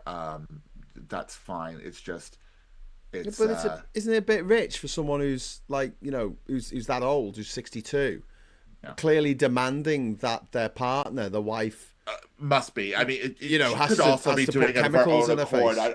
I don't want to assume completely that it's a symptom of I mean, to be honest with you, I doubt he's making those demands, but she seems perfectly capable of that kind of activity by herself. Yeah, exactly. That's what I was trying to say. Darian says that it's Mike Dick's fault. If he hadn't put a halo on Graham, his lighting wouldn't keep quirking. Is quirking a word? I like that. That's like twerking, but a light. But quirk. Twerking, it's but quirking. the technical version. But yeah, the Vanity Fair interview thing, it went on for like 6 months, There was this writer for Vanity Fair who just followed all these knobheads around for 6 months and like recorded everything that they said so they could bring out like the worst possible quotes about all the bitchy things they said about each other. But the the pictures, it would be worth doing a show just going through each picture. Scott, if you ever want to, want to do this in the next few days, we'll bring up the picture. Yeah, bring up the picture and just talk about the way that they put it together and the things they've left in there, because they left in electrical outlets, they left in creases on the seat, and there's a picture of Marco Rubio where he's like leaning forwards and he looks like a little tiny man and he looks like he's lost, and they've just done such a great job. And talk about doing great jobs. Here's talking of Botox. How you doing, Hannah? I'm so sorry. I'm so late. That's okay. Hannah, we've had 3 middle-aged men discussing Botox. Yes. And we felt massively unqualified to talk about this, basically. Have I seen that? And I'm really fighting my feminism for like not going at women for their looks. It's very hard when they don't have a soul, though. Yes. It's really fucking hard. Because what is she? Is she 27 or 28? 28. She's 28, Hannah. So I understand you were having this slight discussion that she was also in an age gap relationship, as am I. So yes, there is 51, 7.5 years later. But fuck me, though, if I'd have seen those Vanity Fair photos, I'd be like, oh, that's not going anywhere. I mean, no, they had to have been approved. I mean, yeah, absolutely. And that photographer is known for his so he grades things like a film rather than like he's very famous for that sort of hard gradient, like more. No, we were saying the George Clooney pictures that he did for Esquire are exactly that kind of picture, but George Clooney is a beautiful man, so it works. I feel like he's done a good job in staying within his remit, so it feels like it's still part of his work. But I do feel like the way that he's positioned people and done the close-ups and stuff is very purposeful. That's just from my artistic point of view, knowing a lot about photography and speaking to other photographers who've also had very interesting opinions this week. I work with a lovely lady called Jessica who is from Vegas, and she told me today, oh, you know they're doing Hunger Games now. Oh yeah, we talked about that earlier. Please don't. I was like, they literally are doing that. That is actually happening. But it's the Patriot Games, is it? Yeah, Patriot Games. They're gonna have 2 tribunes, one from each, 2 from each state, to go and battle it out in some kind of battle royale. Won't any men competing in women's? Yeah. Apparently. Anyway, the lips in particular, I have done a big compile, like very weird of me, to be fair, in my own time, of her previous pictures.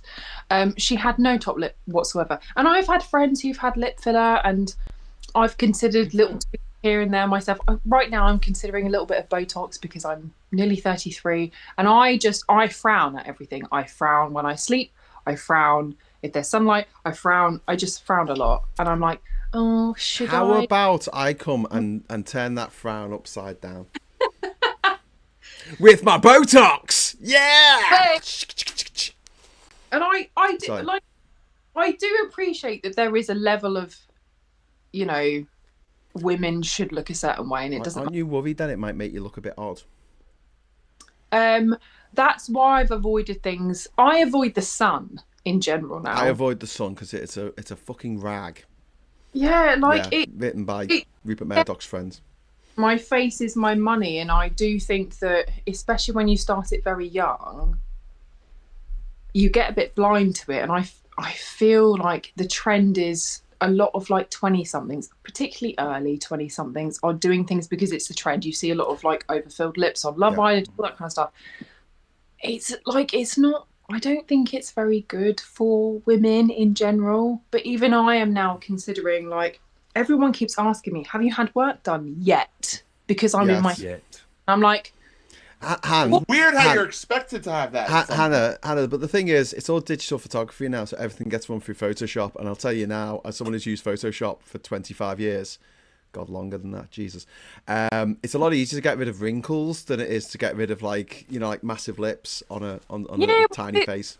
I would never do anything like that. I'm just like, well, my face is the structure of my face. Yeah. But if I can get rid of my 11s, which are not 11ing right now, but it's a lot of Botox now is prevention, which is why 21-year-olds are apparently getting it, and I'm just like, but it's making them look weird, Han. That's what I think. Yeah, it doesn't make them look younger. It makes them look stranger. But hang on, before we go on though, Ruth Guthrie, thank you very much for the £2 super chat. R.I.P. Pete Scally, who I think was a gay rights activist. I think if I'm wrong about that, Ruth, pick me up and tell me who Pete Scally is. I've got 17 mutual friends with him on Facebook, so obviously it's someone who moves in our circles. So yeah, I'm sorry to hear that, and thanks for the super chat. Sorry, Hannah, I interrupted you there, but yeah, I the way I look at it is like I see this kind of intervention as the triumph of the patriarchy, and that's what I see it as, because they've convinced women that this is what they need to do, and they've spent a lot of money in convincing women that this is a good idea.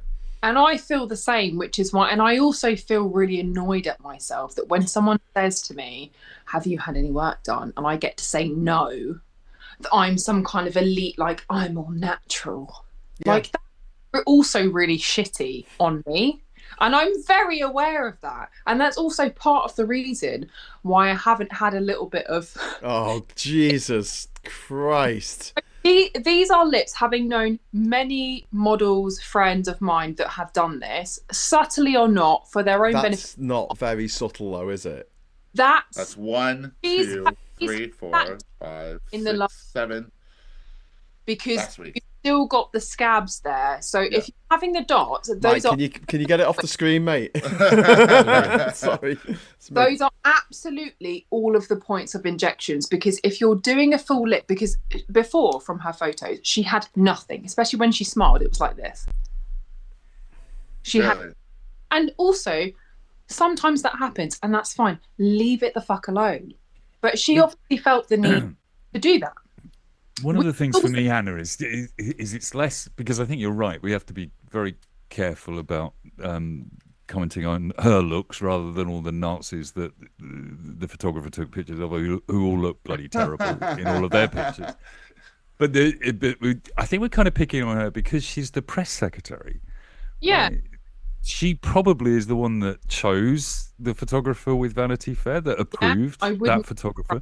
She probably looked at his... In fact, I'm sure she must have looked at the kind of pictures that he takes, and that's why she got that work done. 100. And then she more than likely had approval on the photos. Yeah. More than likely. So it's the vanity of that woman and the stupidity of that woman to do those things when she's a press secretary. If you just treat it on a professional basis, you just go, you're so vain that you did that, knowing that they were going to be close-up photos. You also got it done cheap as well, because they're not lined up, any of those. Even at all. And I don't know much. I only know through my friends that have had this done, because I haven't had mine done, nor would I, because first of all, it just freaks me out. And also I worry that someone's going to inject him into a vein or whatever. And I think if you're doing that as well, by the way, for anyone that's on here, I doubt any of you considering it, but if you are, at least registered nurse at the very least. Yeah. So that they have the medical background for, these are the nerves in the face, these are where all the major veins and stuff are. You must do your research. These like girls that have done like a couple of days of a course. Yeah. Do that just because it's cheap. You will regret it. It can migrate. There's aftercare that involves massaging. Apparently, didn't even realise that. It's a bit of a process, and there's swelling. And clearly, Caroline Levitt, KKK, had obviously done this less than a week before, because she's still swollen. I feel like there's some bruising in there, and you can see all of the injection points that have not. And even those points are also not even. So she's not going to someone who's very good either. No. Honestly, I find it really grim. I really do. And like, it's you know, as well, like, most people aren't going to see you in real life. They're going to see you through a filter these days. You got instant filters on TikTok, here on Zoom. You got beauty filters on camera, so when you're filming someone, it's automatically making them look more beautiful. It was 12 years ago that I got a Samsung phone that had a beauty filter in that made your eyes look bigger, because it was scary. You know, this is a South Korean company, and they're like, we need to have something that makes people's eyes bigger in real time. So doing this kind of thing to your face seems a bit superfluous now, because no one's ever going to see that unless you're daft enough to let a publication that fucking hates you do a whole photo spread and make you look as terrible as humanly possible. So that's where I'm at with it. I don't know. And I do feel like it's not me who said this. There was a great quote years ago. It's like, plastic surgery doesn't make you look younger. It just makes you look weirder. Yeah. And I see so many people, and I'm like, oh, you were so, you know, I'm all up for everyone just growing old disgracefully. Absolutely. I can always, generally speaking, you can always tell. And I've also known a lot of girls in my industry that when I started, or I recently came into contact with them, say the last 10 years or so, and we were similar ages, I've suddenly, like, I didn't really realise they'd had work done, and it was only through like makeup artist or talking to them, because they'd asked me and I'd said, well, no, I've not had, because I'm fucking terrified of fucking up my face. Yeah. Suddenly I realised other girls actually were having work done quite consistently. And I seemed to be the only person that hadn't done that. And then all of a sudden, in the last couple of years, I feel like at a certain point you get used to seeing your face, and you get used to that. So the lips that you had, a very subtle thing that no one could tell, as in about 5 or 6 years ago, when I was like, oh no, she's not had her lips up. No, she has, she told me. Suddenly it becomes like, well, more and more is needed for you personally to notice the difference. I do feel like there's a bit of an addictive thing that goes on, because you get so used to seeing yourself in the mirror. A bit like for weight loss.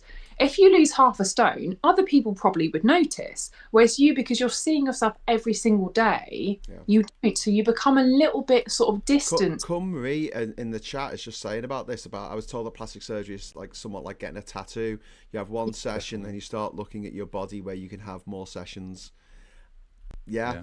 And you like Hannah says, you never take into account the sort of the volume of tattoos that you've then ended up with, basically. But this is, I mean, tattoos are a different kettle of fish, because that's for men and women, whereas this, I mean, it is heavily loaded towards women. The push is totally towards women.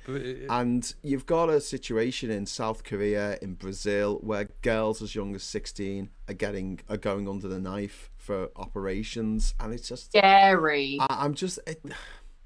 I find it really sad. I find it really, really sad that we live in this world where someone... We have about 4 or 5 new Korean beauty parlours that have opened up in Brighton, big shops on the high street, and they do this.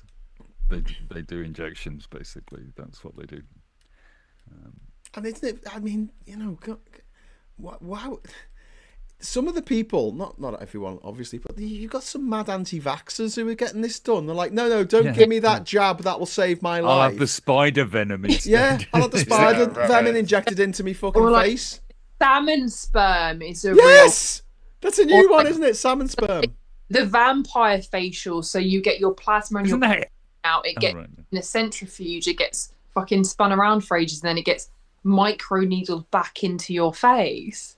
Anna, please don't get any of this done, even for professional reasons.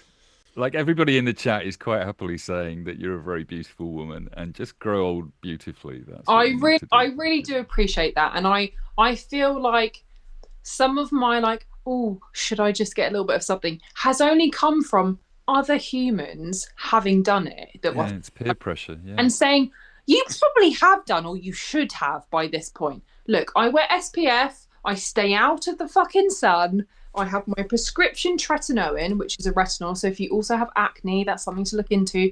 Not your doctor, not your derm, but there are other things that you can do. The drug dealer, yeah? Don't involved. Get me some of that anti-acne shit, fucking yeah. Meet you down the alley in 5 minutes. Fucking back under there. How much do you want for this? I just gives 50, like. All right, cheers, lad. They're always from Liverpool, aren't they? They're always from Liverpool. Shut up, you scousist.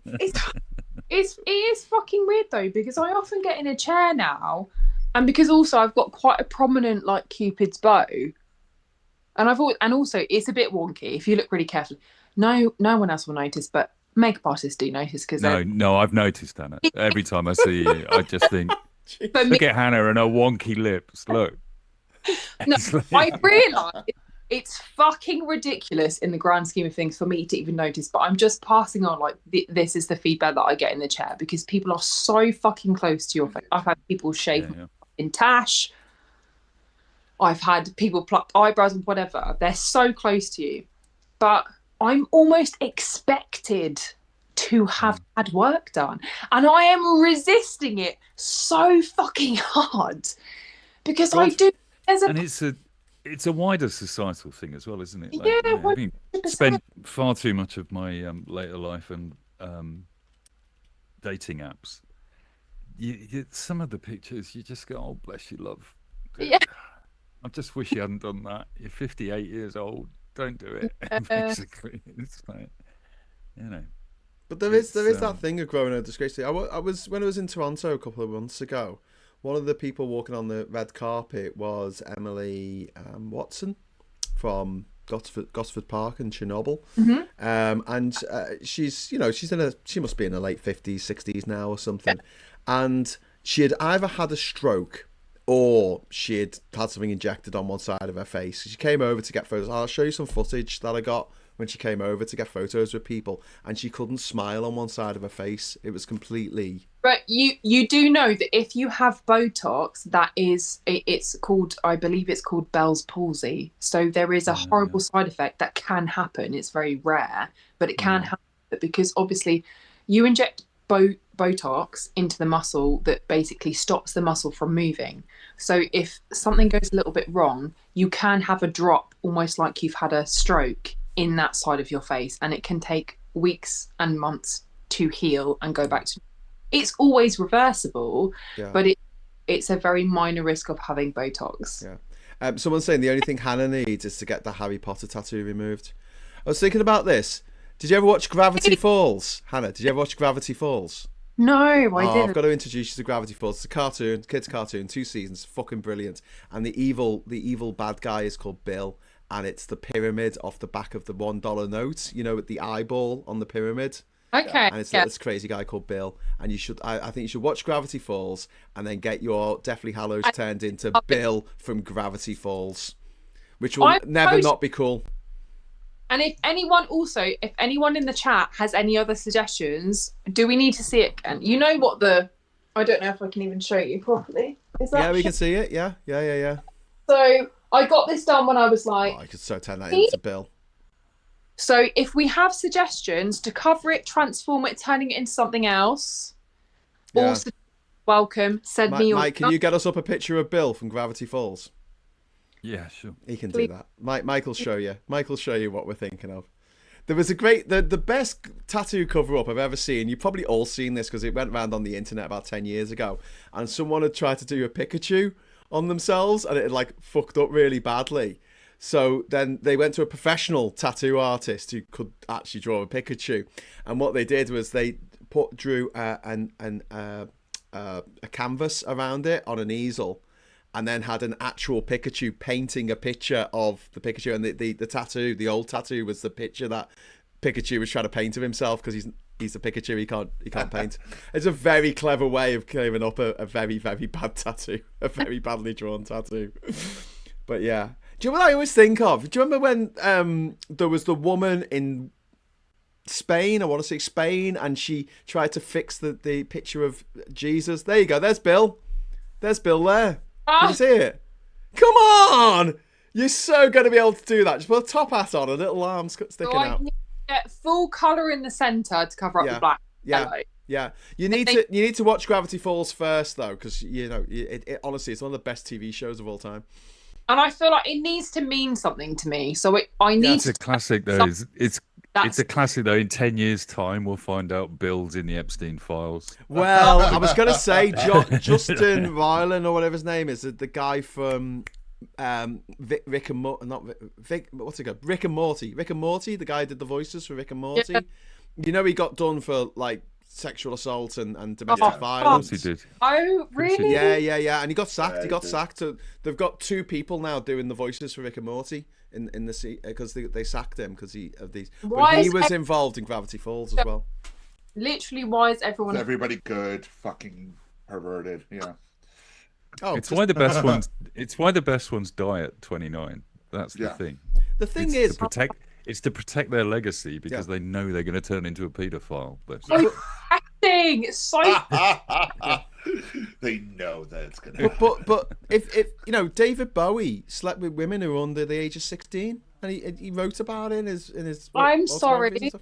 What you're literally breaking this to me live. Yeah, David Bowie. Well, and Hannah, I don't want to ruin Christmas for you, but Mary was supposedly 13 when she got pregnant. To a 6,000-year-old deity. Well, and I caught it, and I was 58 years old when I found out that in Luke it talks about the fact that Joseph was going to quietly divorce her. That was his plan, to save her from humiliation because she was... I have fucking feelings about that.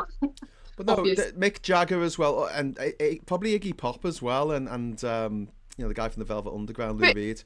This is the societally acceptable thing. Like, as someone who's in a technically age gap relationship, but I met him when I was 25 and had travelled the world, so I do feel it's a bit different in my situation. But it's not always. Sometimes there are like weird, groomy things. Just because she's legal or barely legal doesn't mean like you're still 16. Okay, that's the age of consent in our country.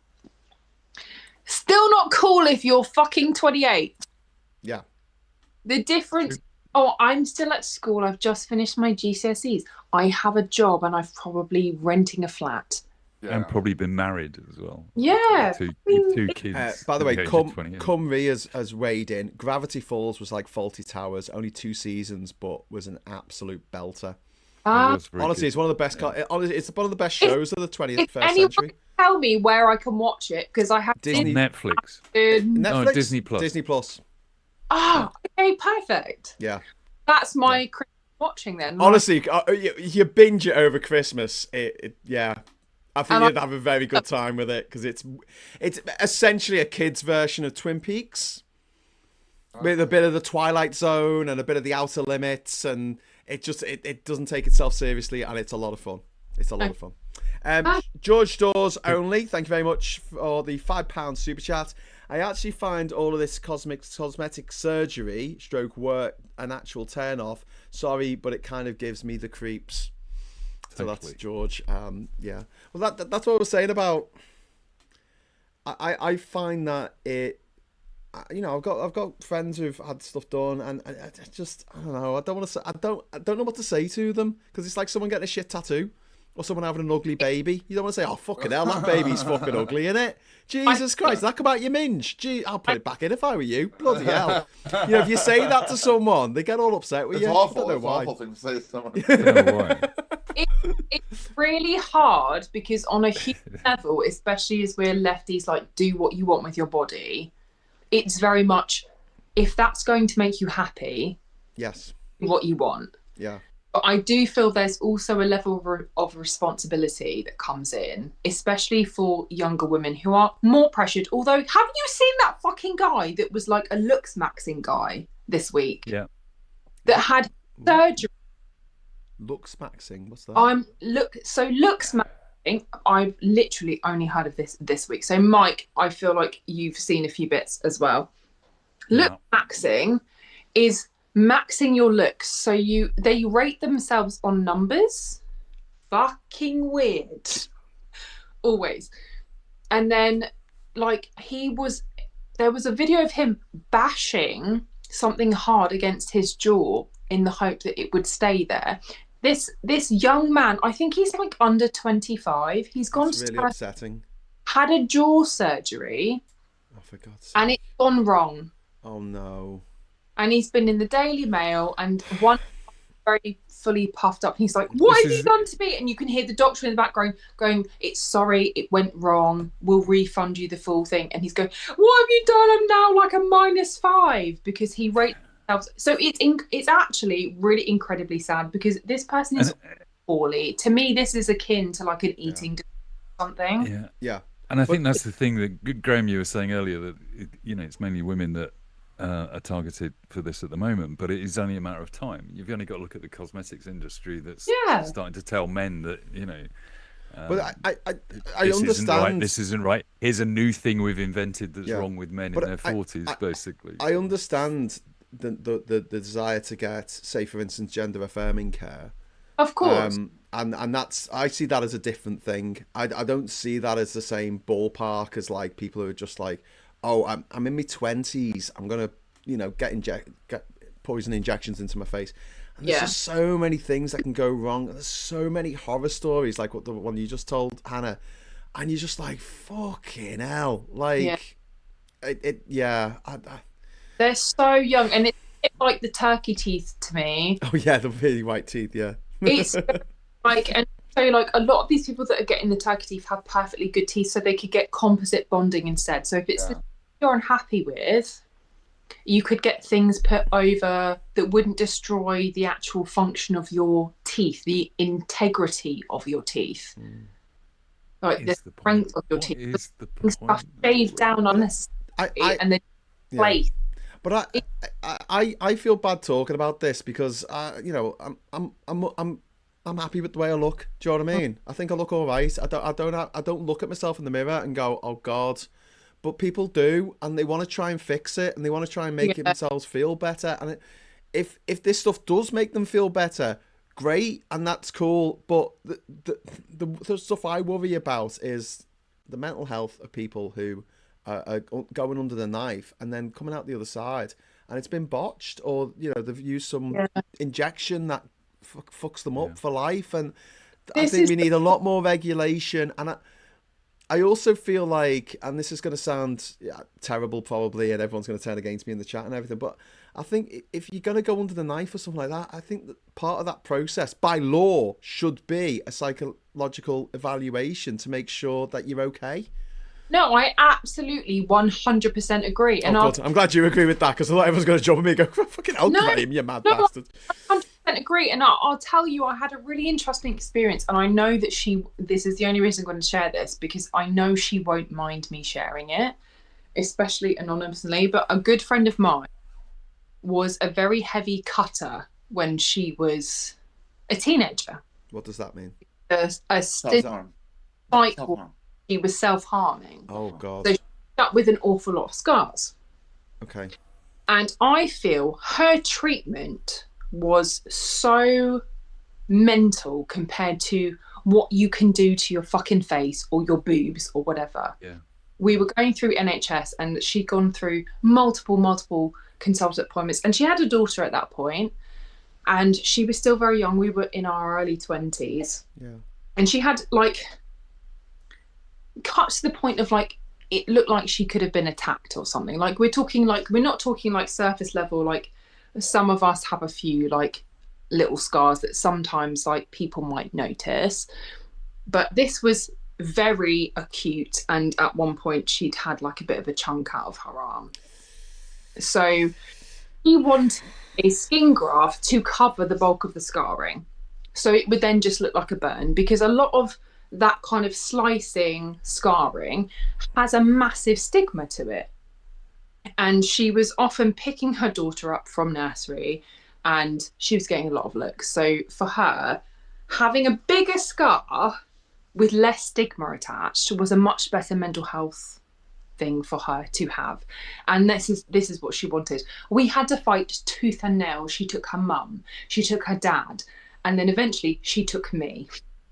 And even sitting in on that conversation with her baby daughter in the room, I was hearing this consultant going, it's going to leave a bigger scar though. And I was like, you're not understanding. It's not about the big scar. It's about the type of scar. Right. And this is the kind of stuff. I'm just like, that stuff is. But in a way, Hannah, like I imagine that was very difficult for your friend and everybody connected. But in a way, that's the kind of process you probably should have to face in a way before you start doing these things. Whereas you can just walk into one of these Korean places and let them chop away at your face and inject things without you checking whether they're even qualified. You know, have they even done the 2-day course, or is it the first time they've done it? Basically? That's my issue. It's not that they double, triple, 6 times, 7 times, 8 times. Like by the 5th time, I think she's pretty fucking sure. Yeah. Especially if it's There's a sensible process. That's not necessarily a comment on. I feel like they did their due diligence in that sense, but what I'm basically comparing it to is that you can walk in and get your fucking lips injected to by someone that's done a course, and that can migrate. It can move, it can go wrong. You can, if they inject into a vein, it can go hideously wrong. You can get infection. This stuff should be more regulated, and it should have a mental health part, because a lot of this stuff is connected to mental health, and I feel like that's a really important part of changing your appearance. You know, a lot of women cut their hair after a fucking breakup. Yeah, fringe. You know what I mean? And that's what I did, but it didn't grow back. So, but you know, it's big change. I have to say that's another Bumble red flag, basically. Wearing a hat. Is that like really short fringe? You go, that was a tricky split up, wasn't it? Mike, you're saying it, but we're not necessarily thinking it. I'm very superficial. You get very judgy on those dating apps, don't you? That's what they're designed to do. Yeah, like that to me just terrifies me. The whole idea of ever having to date again would be like... Yeah, well, some of us live in this world where we have to try to find a person to hang out with that likes hanging out with us, and we like hanging out with them. Yeah, buy your presents. It's an ongoing process. If only you had a copy of Mexico Lonely Planet, Scott. Sends you gifts, I know. It'd be Scott. so much better if I had that book, right? Exactly. Wouldn't it be lovely if you had a thoughtful man in your life that sent you unsolicited gifts? Well, this is the dream, isn't it? Why do you think I sent this book? It was clearly from Aid's dad's balls. That's what it said on the card. If that's what it said on the card, it's obviously from you. Literally from you. Do you know what? One day we're going to be down south, aren't we? And we're going to go out for the night, and we're going to run into Aid's actual dad. And he's going to be like, "Hello, I'd like to introduce you to my dad," and we are going to fall about laughing. We're going to not only fall about laughing, we'll all be staring at his crotch. It's like, this is fascinating. Come on, right here in front of us. Like total perverts, just staring at his crotch, like they're right there. They're literally right there. His balls are right there, guys. You know, it will be a bit like that. But yeah, texting Tan, who couldn't make it, going, Tan, you're not going to believe where we are. His balls are right in front of me. Right? They're right in front of me. Selfie with Aid's dad's balls, right with a crotch. Jesus Christ. Yeah. But yeah, I think this is a really fascinating conversation. I like the way when we're talking about one news story, it sort of turns into something, actually talking about something that is affecting a lot of people at the moment, not just in the UK, but around the world, especially young women, because obviously they're targeted by these people who want to make a fast buck, and that's just really, really shit. But like you said, Hannah, it's a difficult one to approach, because so many people, that they feel like they need it because they're not happy with the way they look. Yeah, and who am I to tell you what you can? Exactly. If it's making them happy, if they look in the mirror and go, "Yes, I'm happy with myself now," but I don't think that happens. I think they look at themselves and go, "Oh, bit more, more," and it's like a Father Ted when he's trying to fix the car and he just keeps putting dents in it and he just ends up just completely undented. Basically, it's my feminism versus my feminism. Yeah. Because it's your fucking body, so absolutely do what you feel at this point in life is making you feel happy, and I will 100% support you in that. Yeah. But also, why are you doing that? Yeah. And also, I mean, in your don't want to load your shoulders up with any responsibility, basically. But I sell people shit that they don't need, and I sell. Well, what I mean by that is actually you fighting against the idea of that is a good thing. It's a really good thing, Absolutely, 100%, fully aware that as a very far fucking lefty, all I do is sell people shit they don't need in a way that even I don't look. Yeah. They retouch our photos. Okay, what you see on the website. So I had a half day of lingerie today without complaining too much. Me too. Yeah, me Fucking too. hate that. Me too. I hate half days of lingerie. Was it half lingerie? Do the top or the bottom? Top or the bottom? What? We're doing a half day.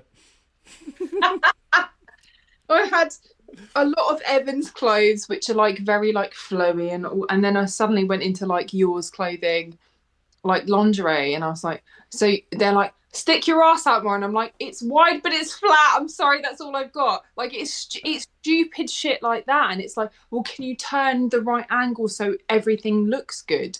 I've got actually quite hard, especially if you've got fucking disc issues. Can I write down all of these lines? Sorry, Hannah, can you not turn left? Monday. Are you like Zoolander? Can you not turn left? Because your disc issues. Every model has a favourite size. I'm a model that if you say go to the other side, I'll go, are you fucking kidding me? But I'll do it. A lot of the other models just fucking won't. Oh, wow. That to me is very... Also, so there's two things here. One, on Monday, I've got a colonoscopy, so I'm going to use that line. It's wide, but it's flat. I'm giving you all I've got.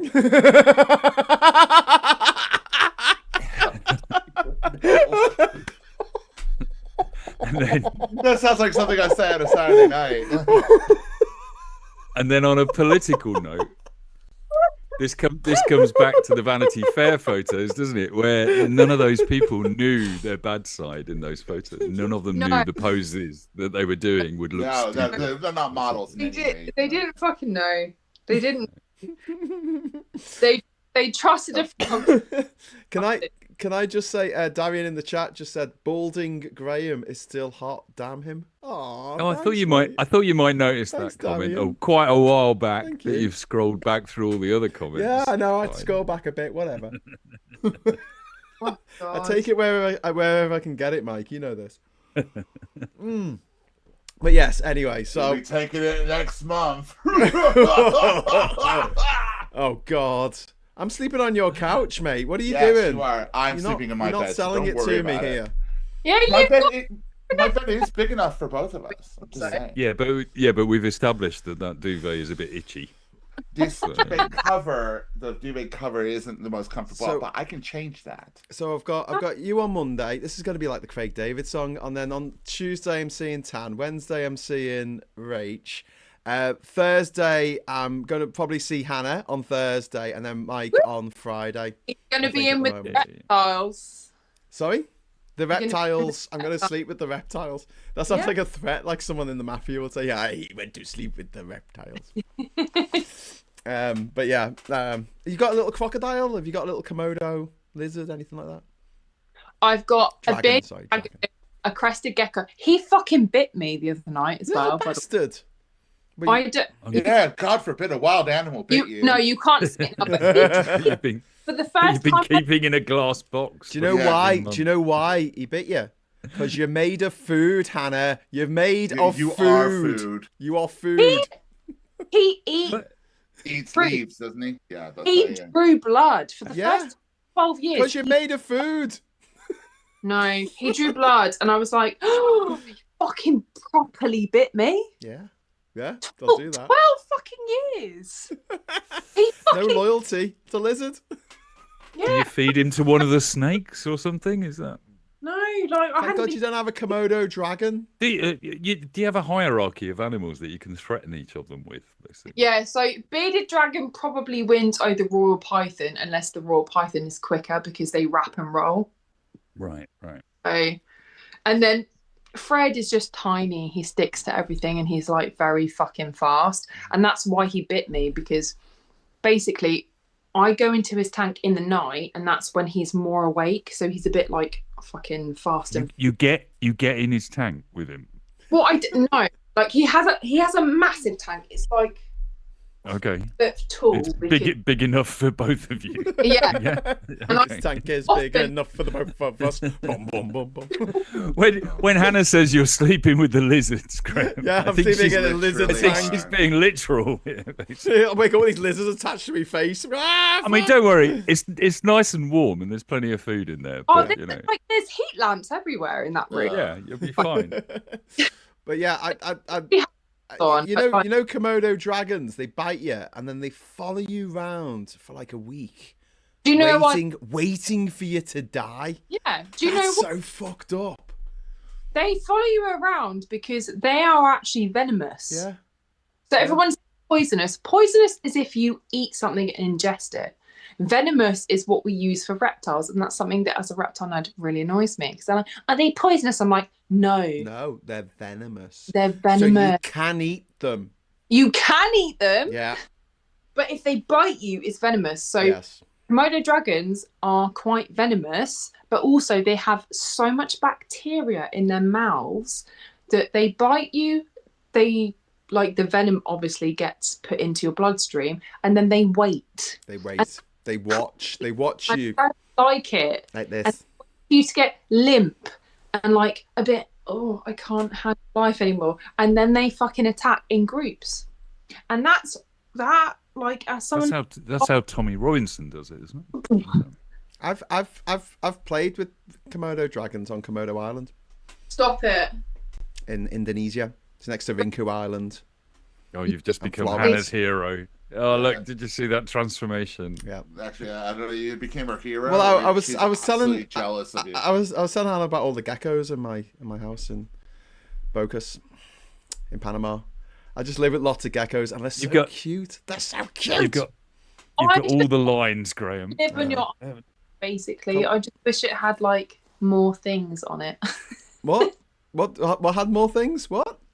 Yeah, like more like easy electricity and like super good Wi-Fi and stuff. Because my island? Yeah. It's got loads of electricity. We've got solar panels. It's got a flush toilet. It's got super fast Wi-Fi. What are you talking about? That's it. We've got a hot shower. Like there's a literal hot shower. Like gas cooker, fridge, freezer. The only thing it's missing, having watched some of the videos, is land. No, it is. We're reclaiming the lands from fucking climate change, which is fucking it up. Yeah, the water. But yeah, it's all right. It's all right. I need a gardener, Hannah, to go over to the island and. Be your gardener. You'll have to go over. You'll have to go over. I might not be there, but make the island look nice for me. Classic script for one of those movies that should hopefully wouldn't end up in the Guardian's top 50 films. No, hopefully not, because it would be really depressing. Somebody being terribly, and then everybody died. Oh, but it's a classic plot for a Hallmark British movie, isn't it? Model becomes gardener on secluded island, looking after geckos. Yeah, looking after geckos. Perfect. The gecko whisperer. That's what they're called. Yeah, just wandering around, planting little plants with a little line of geckos following her around, basically singing songs. Yeah, like sleep. Like go and garden the island so the water stops coming in. Hannah, come on. I would but you know my other TikTok now is a gardening TikTok. Yes, I know. Hannah's Lady Garden. You told me about it. It's not. That's not what. That's what I should fucking have called it. To be fair. Go change the name. But there's TikTok, guys. It's called Joe James 2. Just in case you need it. Hannah James, you cut out just as you said that. Hannah James 2. James 2. Hannah James. Is that the one where you did that really good recipe with the cherry tomatoes and toast? But it's very much like that was a question. Seeds and growing carrots and my mental health space. And it's less political, although I have found that because I've been on it more to like fucking geraniums coming over here. Yeah, exactly. But I'm still I'm finding I'm still getting lots of lefty posts, so I'm reposting them. So fuck it. Yeah. You know what I stand for. This is gardening, but it's also leftist. Fuck it. Good. If you don't, fuck off. Yeah, radical feminism. Was that the account that you did this really good recipe with cherry tomatoes and toast? Yes! Yeah! Love that, and I want to. I need that written down. I want to try it. Can I just I'd love to make it for you in person? Oh, that would be amazing. Has anyone had the golden cherry tomatoes for Lidl? Yeah. Aren't they fucking amazing? Yeah. Aren't they amazing? Like, honestly, they're like, oh, this is fantastic. Yes, every year I grow them. You and grow they the golden ones. until about 4 weeks ago, I was still getting flushes of cherry tomatoes, and I was handing them off to my neighbours because both my next door, they're David and Margaret, and they're so lovely. And he has the allotment, so I was going over to the allotment to help him with like doing some hard work over there, and we were swapping. Like, he was giving me green beans and I was giving him tomatoes, and I gave him a big tomato plant that I'd grown, and he was then giving me a cucumber. It was so lovely because I feel like we don't often do neighbours like that anymore. No. And it's like, so lovely. the plot of this film gets better. It's The Good Life. The good life, but in the With tropics. With a whole episode. Yeah. Don't like lick Act the 2. frogs. Don't lick the frogs because they're poisonous. Not venomous. Poisonous. Don't lick the frogs. Act 2 is on a private island off Panama where she gardens with geckos. Strawberry dart frogs. That's what you want. Stop, because they're on my list. Because they're so beautiful. What, of things to eat? No, don't. You'll die. No, of things to keep. Things to keep. You want some? I would love some dark frog. We can't smuggle them out the country though. We'll get arrested. Humidity, all that kind of stuff. Like chameleons are on my list, but they don't drink from anything that isn't like, they can't do standing water, so you have to have a drip system. Obviously, you know what? I had a guy from Canadian Geo stay on my island for a week, and he photographed all the different morphs of the frogs. I told you about this last time. So he taught me how to track them because the noise they make, like a noise, and you hear that noise, and you're like, okay, I know where it's going to be, and the kind of places that they usually like to hang out at the bottom of trees. They are tree frogs, and they're so cute. They're tiny. They're about the size of a thumbnail. Cute. I wish I was Steve Irwin, basically. No, you don't. He's dead. No, well, Go to Graham's. Well, this is Act 3 of the film where you go swimming with stingrays. We don't have stingrays. Well, I've never seen a stingray. I've seen some eagle spotted rays that sometimes come out the water and then go back down in the water. It's really cool. Eagle spotted rays are beautiful. There's also one called I've forgotten what it's called, and it looks like something from Alien. It's kind of like flesh coloured, and it's a ray, and it's really fucked up and ugly. And I'm like, what? Why is that a ray? What is going on there? And then an eagle spotted ray comes along, and you're like, oh, that's kind of beautiful. Looks like something out of Star Fox. But yeah, don't lick your hands after you've been handling the frogs. No, never. No. Never a good idea. No, none of that funny business. But yeah, just the flora and fauna of Bocas del Toro is quite cool. And also, it was on Race Across the World last week or the week before. They were in Bocas del Toro, and they made it look really good from like helicopter shots and stuff. No, drone shots. I don't think they would have spent out for a helicopter. I think a lot of these creatures are so misunderstood because we don't come into contact with them. And I just adore them. I think they get dumped a lot. They get like picked as pets a lot, and my kids will find this really cool, and then they get bored. How like long they live for. Like my snake, Zeppelin, he's like 7.5. He'll live till 35 to 40 years. Yeah. Like, well, crocodiles are quite long-lived, aren't they? They can live like... Yeah. And also, aren't they the only reptile that raise their young? Caimans and alligators. Yeah, there's certain ones that give like live birth, and then a lot of them lay eggs. So it really depends because, like, if you had bearded dragons and they laid eggs, they'd fucking eat them the day they were born. Oh, nice.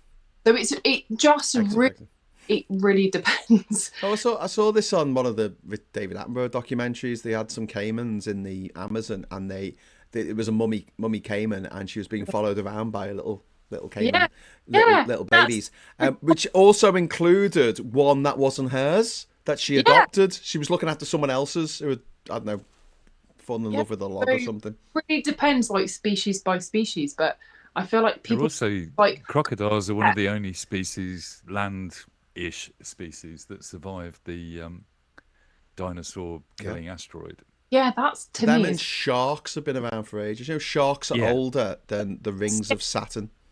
Yeah. Sharks fucking.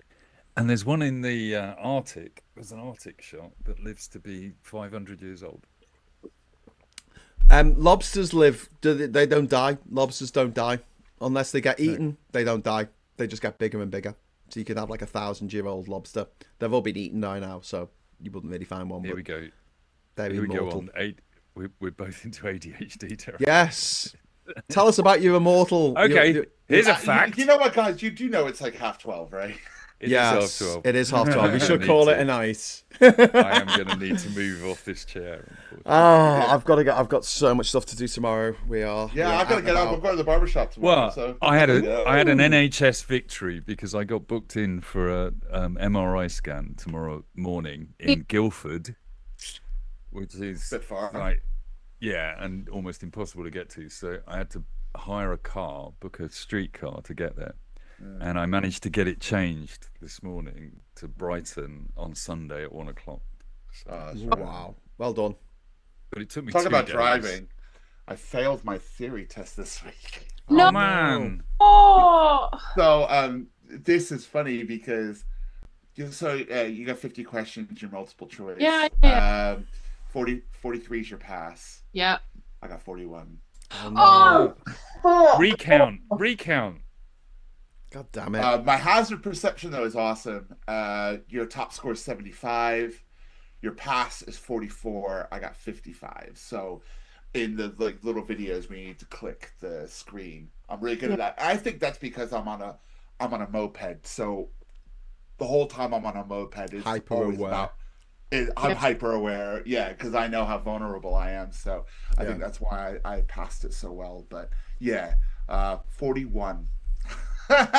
God, but you know what? I did a lot better than that. Huh? What's the implication? Can you take it again quickly? But you just have to pay. Can. Well, you can take it as quickly as you can get in money for it. You know what I mean? Oh right, okay. So my next, so I booked it literally the next day, and it'll be the 15th of January. So it's like a month waiting in my local place. So 15th of Jan gives me another month to swat up and use the app and do all the studying I need to do. But I honestly thought I was gonna I was gonna be 25 out of 50. Do you know what I mean? I thought it was gonna be terrible. So to get 41, I was actually really proud of myself. I was I did a lot better than I thought I would. So, my youngest son's trying to take his at the moment, and I looked at the sample tests and I thought I definitely would not pass that. I'm glad they don't test you over and over again, because I think when I did the theory test when I learned to drive when I was 17, it was like four questions they asked you on a clipboard in the driving test. 4 candles. You don't even candles. What have you done with Hannah? Where's Hannah gone? Did you scare her off by talking about cars? Possibly. She's been eaten by a gecko. Very quickly, let me tell you about the experience of taking a theory test in 2025. Okay, can we just wait 1 second before you do that? Darian the Star, thank you very much. £20 super chat. Thank you so much. Contribution to Mike's car costs. There you go, Mike. That's so kind. Thank you, Darian. I do have to drive. I've had to hire a car to get to Guildford on Monday. So. Well, la-di-da for Mike. Anyway, Jesus Christ. You're never going to get over this book, are you? No, I'm over it. No. So, Hannah, because you came late... I might take this book... I'll take this book with me when I go. So that Scott is butthurt over the fact that a mystery admirer got Mike a Mexico Lonely Planet.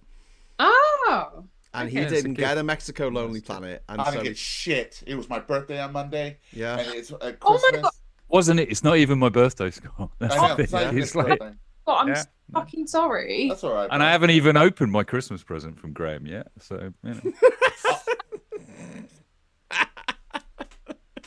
Anyway, let me tell you very quickly about the experience of taking a theory test in 2025.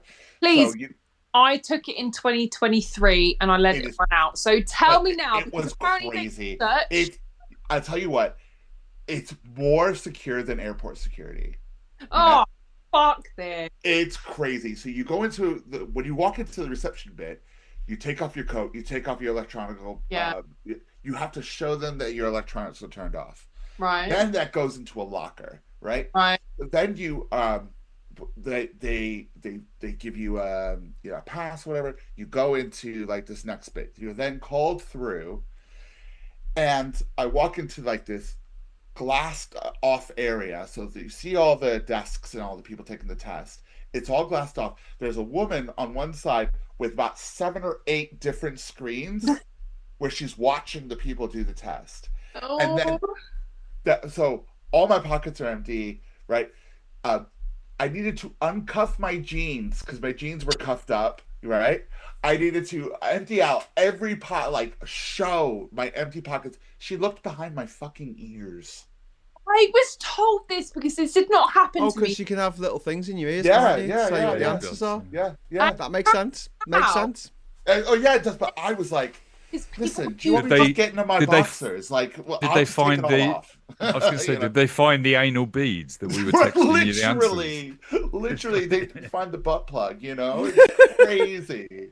Like I was a bit like, oh my god, I just came back from Spain and they didn't do half of this.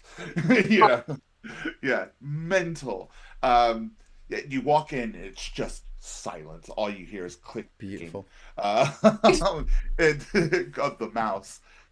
And it was quite an experience. I was a bit like, she kept asking for more things. Like, can you please turn out your pockets? Your shirt that has pockets on the. Can you turn them inside out? I've got 17 pockets in this waistcoat thing. They would ask you to turn out every single pocket. Yeah. I'm really pleased that I've heard this because I did my theory 2 years ago. I let it fucking run out because I didn't pass. You're gonna have to experience now, that. Yeah. It'd be different. And I've seen lots of women going, well, they maybe look behind my earrings. Yeah. They felt under my bra, and I'm like, yeah. Oh my god.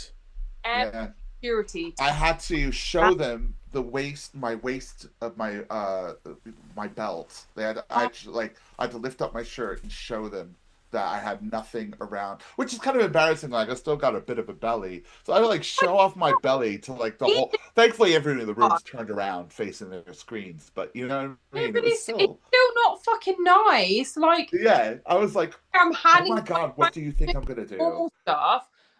Now I have to check behind my fucking ears, look in my fucking pants waistband. Look up your fucking fanny. It's insane. All of the girls were like, I felt really uncomfortable about this. I don't know if it's right. And they were like, oh, that's standard now. And I'm like, yes. It was crazy. And that's because I think Graham? I can't hear you. Your mic's gone off, Graham. Sorry, I said, is that an American fanny or a British fanny? A British one. Oh, okay, cool. But it's because report I think it's hearing devices and things like that. People posing as other people to pass them through. Mm-hmm. Oh, Mike's just sent me a really lovely little picture of me at the top of his tree. Come on then, let's see it. It's there. It's right next to. It's right next to. That's Graham. That's the angel, Graham. Oh, I can't see it. Why can't? Why? You can't see Mike. I just put it in Politics Social, Hannah. You can look on your phone. Anything else? Can you see me? There's me. Yeah. There you go, Hannah. There's me on top of the Christmas tree. Beautiful. You put someone on top of your Christmas tree, that you get fucking presents. Yeah, you do. I'm not on top of your Christmas tree, am I, Scott? Well, no, you're not, because I don't kiss your ass like everybody else on here does. Okay. Well, maybe if you did, you'll get a Mexico Lonely Planet. Well, you know what? You keep your fucking Mexican Lonely Planet book, okay? And shove it up the ass I won't kiss. Okay, let's do it. Look, he's showing off there. Anyway, so before we go, we want to just say we're all friends here, and except for Scott. Except for Scott. Hannah, I did say some horrible shit to Mike earlier. I did see that, so. Oh, there you go. You see. Now we can all think less of you, Scott. Well, yeah, even Hannah terrible human being. Now. Great, thank you. Okay, so we're going to wrap it up there because it is way past midnight, which is ridiculous. It is. So thank you, everyone, for joining us for this bumper Friday night social. I thought it was just going to be me on my own. So Oh, thanks very much, Mike, little- and Scott and Hannah and everyone watching. Thanks so much for everyone who chipped in a super chat. Thanks especially to Darian DeStar for being an absolute fucking legend. And I will return, not tomorrow, but on Sunday. Are you still going to be around on Sunday, Mike? Are you going away or are you? MRI scan Sunday. Oh, okay. Well, you won't be back in the evening, will you? Yeah. Okay. Scott, are you about on Sunday or? What's going on Sunday? Well, what I'm thinking is after Tan's show of doing like a Christmas quiz. Oh, yeah, I'm down. Let's do that. It'll be fun. Hannah, are you about on Sunday? I may well be completely free on Sunday. Ooh, okay. Hey. Okay, so it's not a threat. It's not a promise. It may happen. Will this happen in the evening? Yeah, in the evening. Yeah. All right. Probably cool. after Tan's thing, so it'll be about 9 o'clock. Something like that. I might even bust out some alcohol for it. Yeah, I'm around. Okay, we'll have a Christmas quiz. Okay, and everyone else watching this is invited, so thank you all for watching. If I don't see you before, 11 o'clock on Sunday, should be doing the Sunday sermon, hopefully. I'm a bit discombobulated because I'm in Liverpool at the moment, my family, so it just depends what's happening there. But I will try and be as punctual as possible. Hannah was like 20 minutes late getting started today. I'm so sorry. It was very embarrassing. Anyway, so yeah, thanks for watching. He was 20 minutes. Yeah, I was. I joined late. Like that wasn't great timing. No, that's fine. That's fine. Thanks so much for watching, everyone, and until next time, give us a like on the way out. Hello, good evening, welcome, and goodbye. Bye, everyone. Happy Christmas. Bye.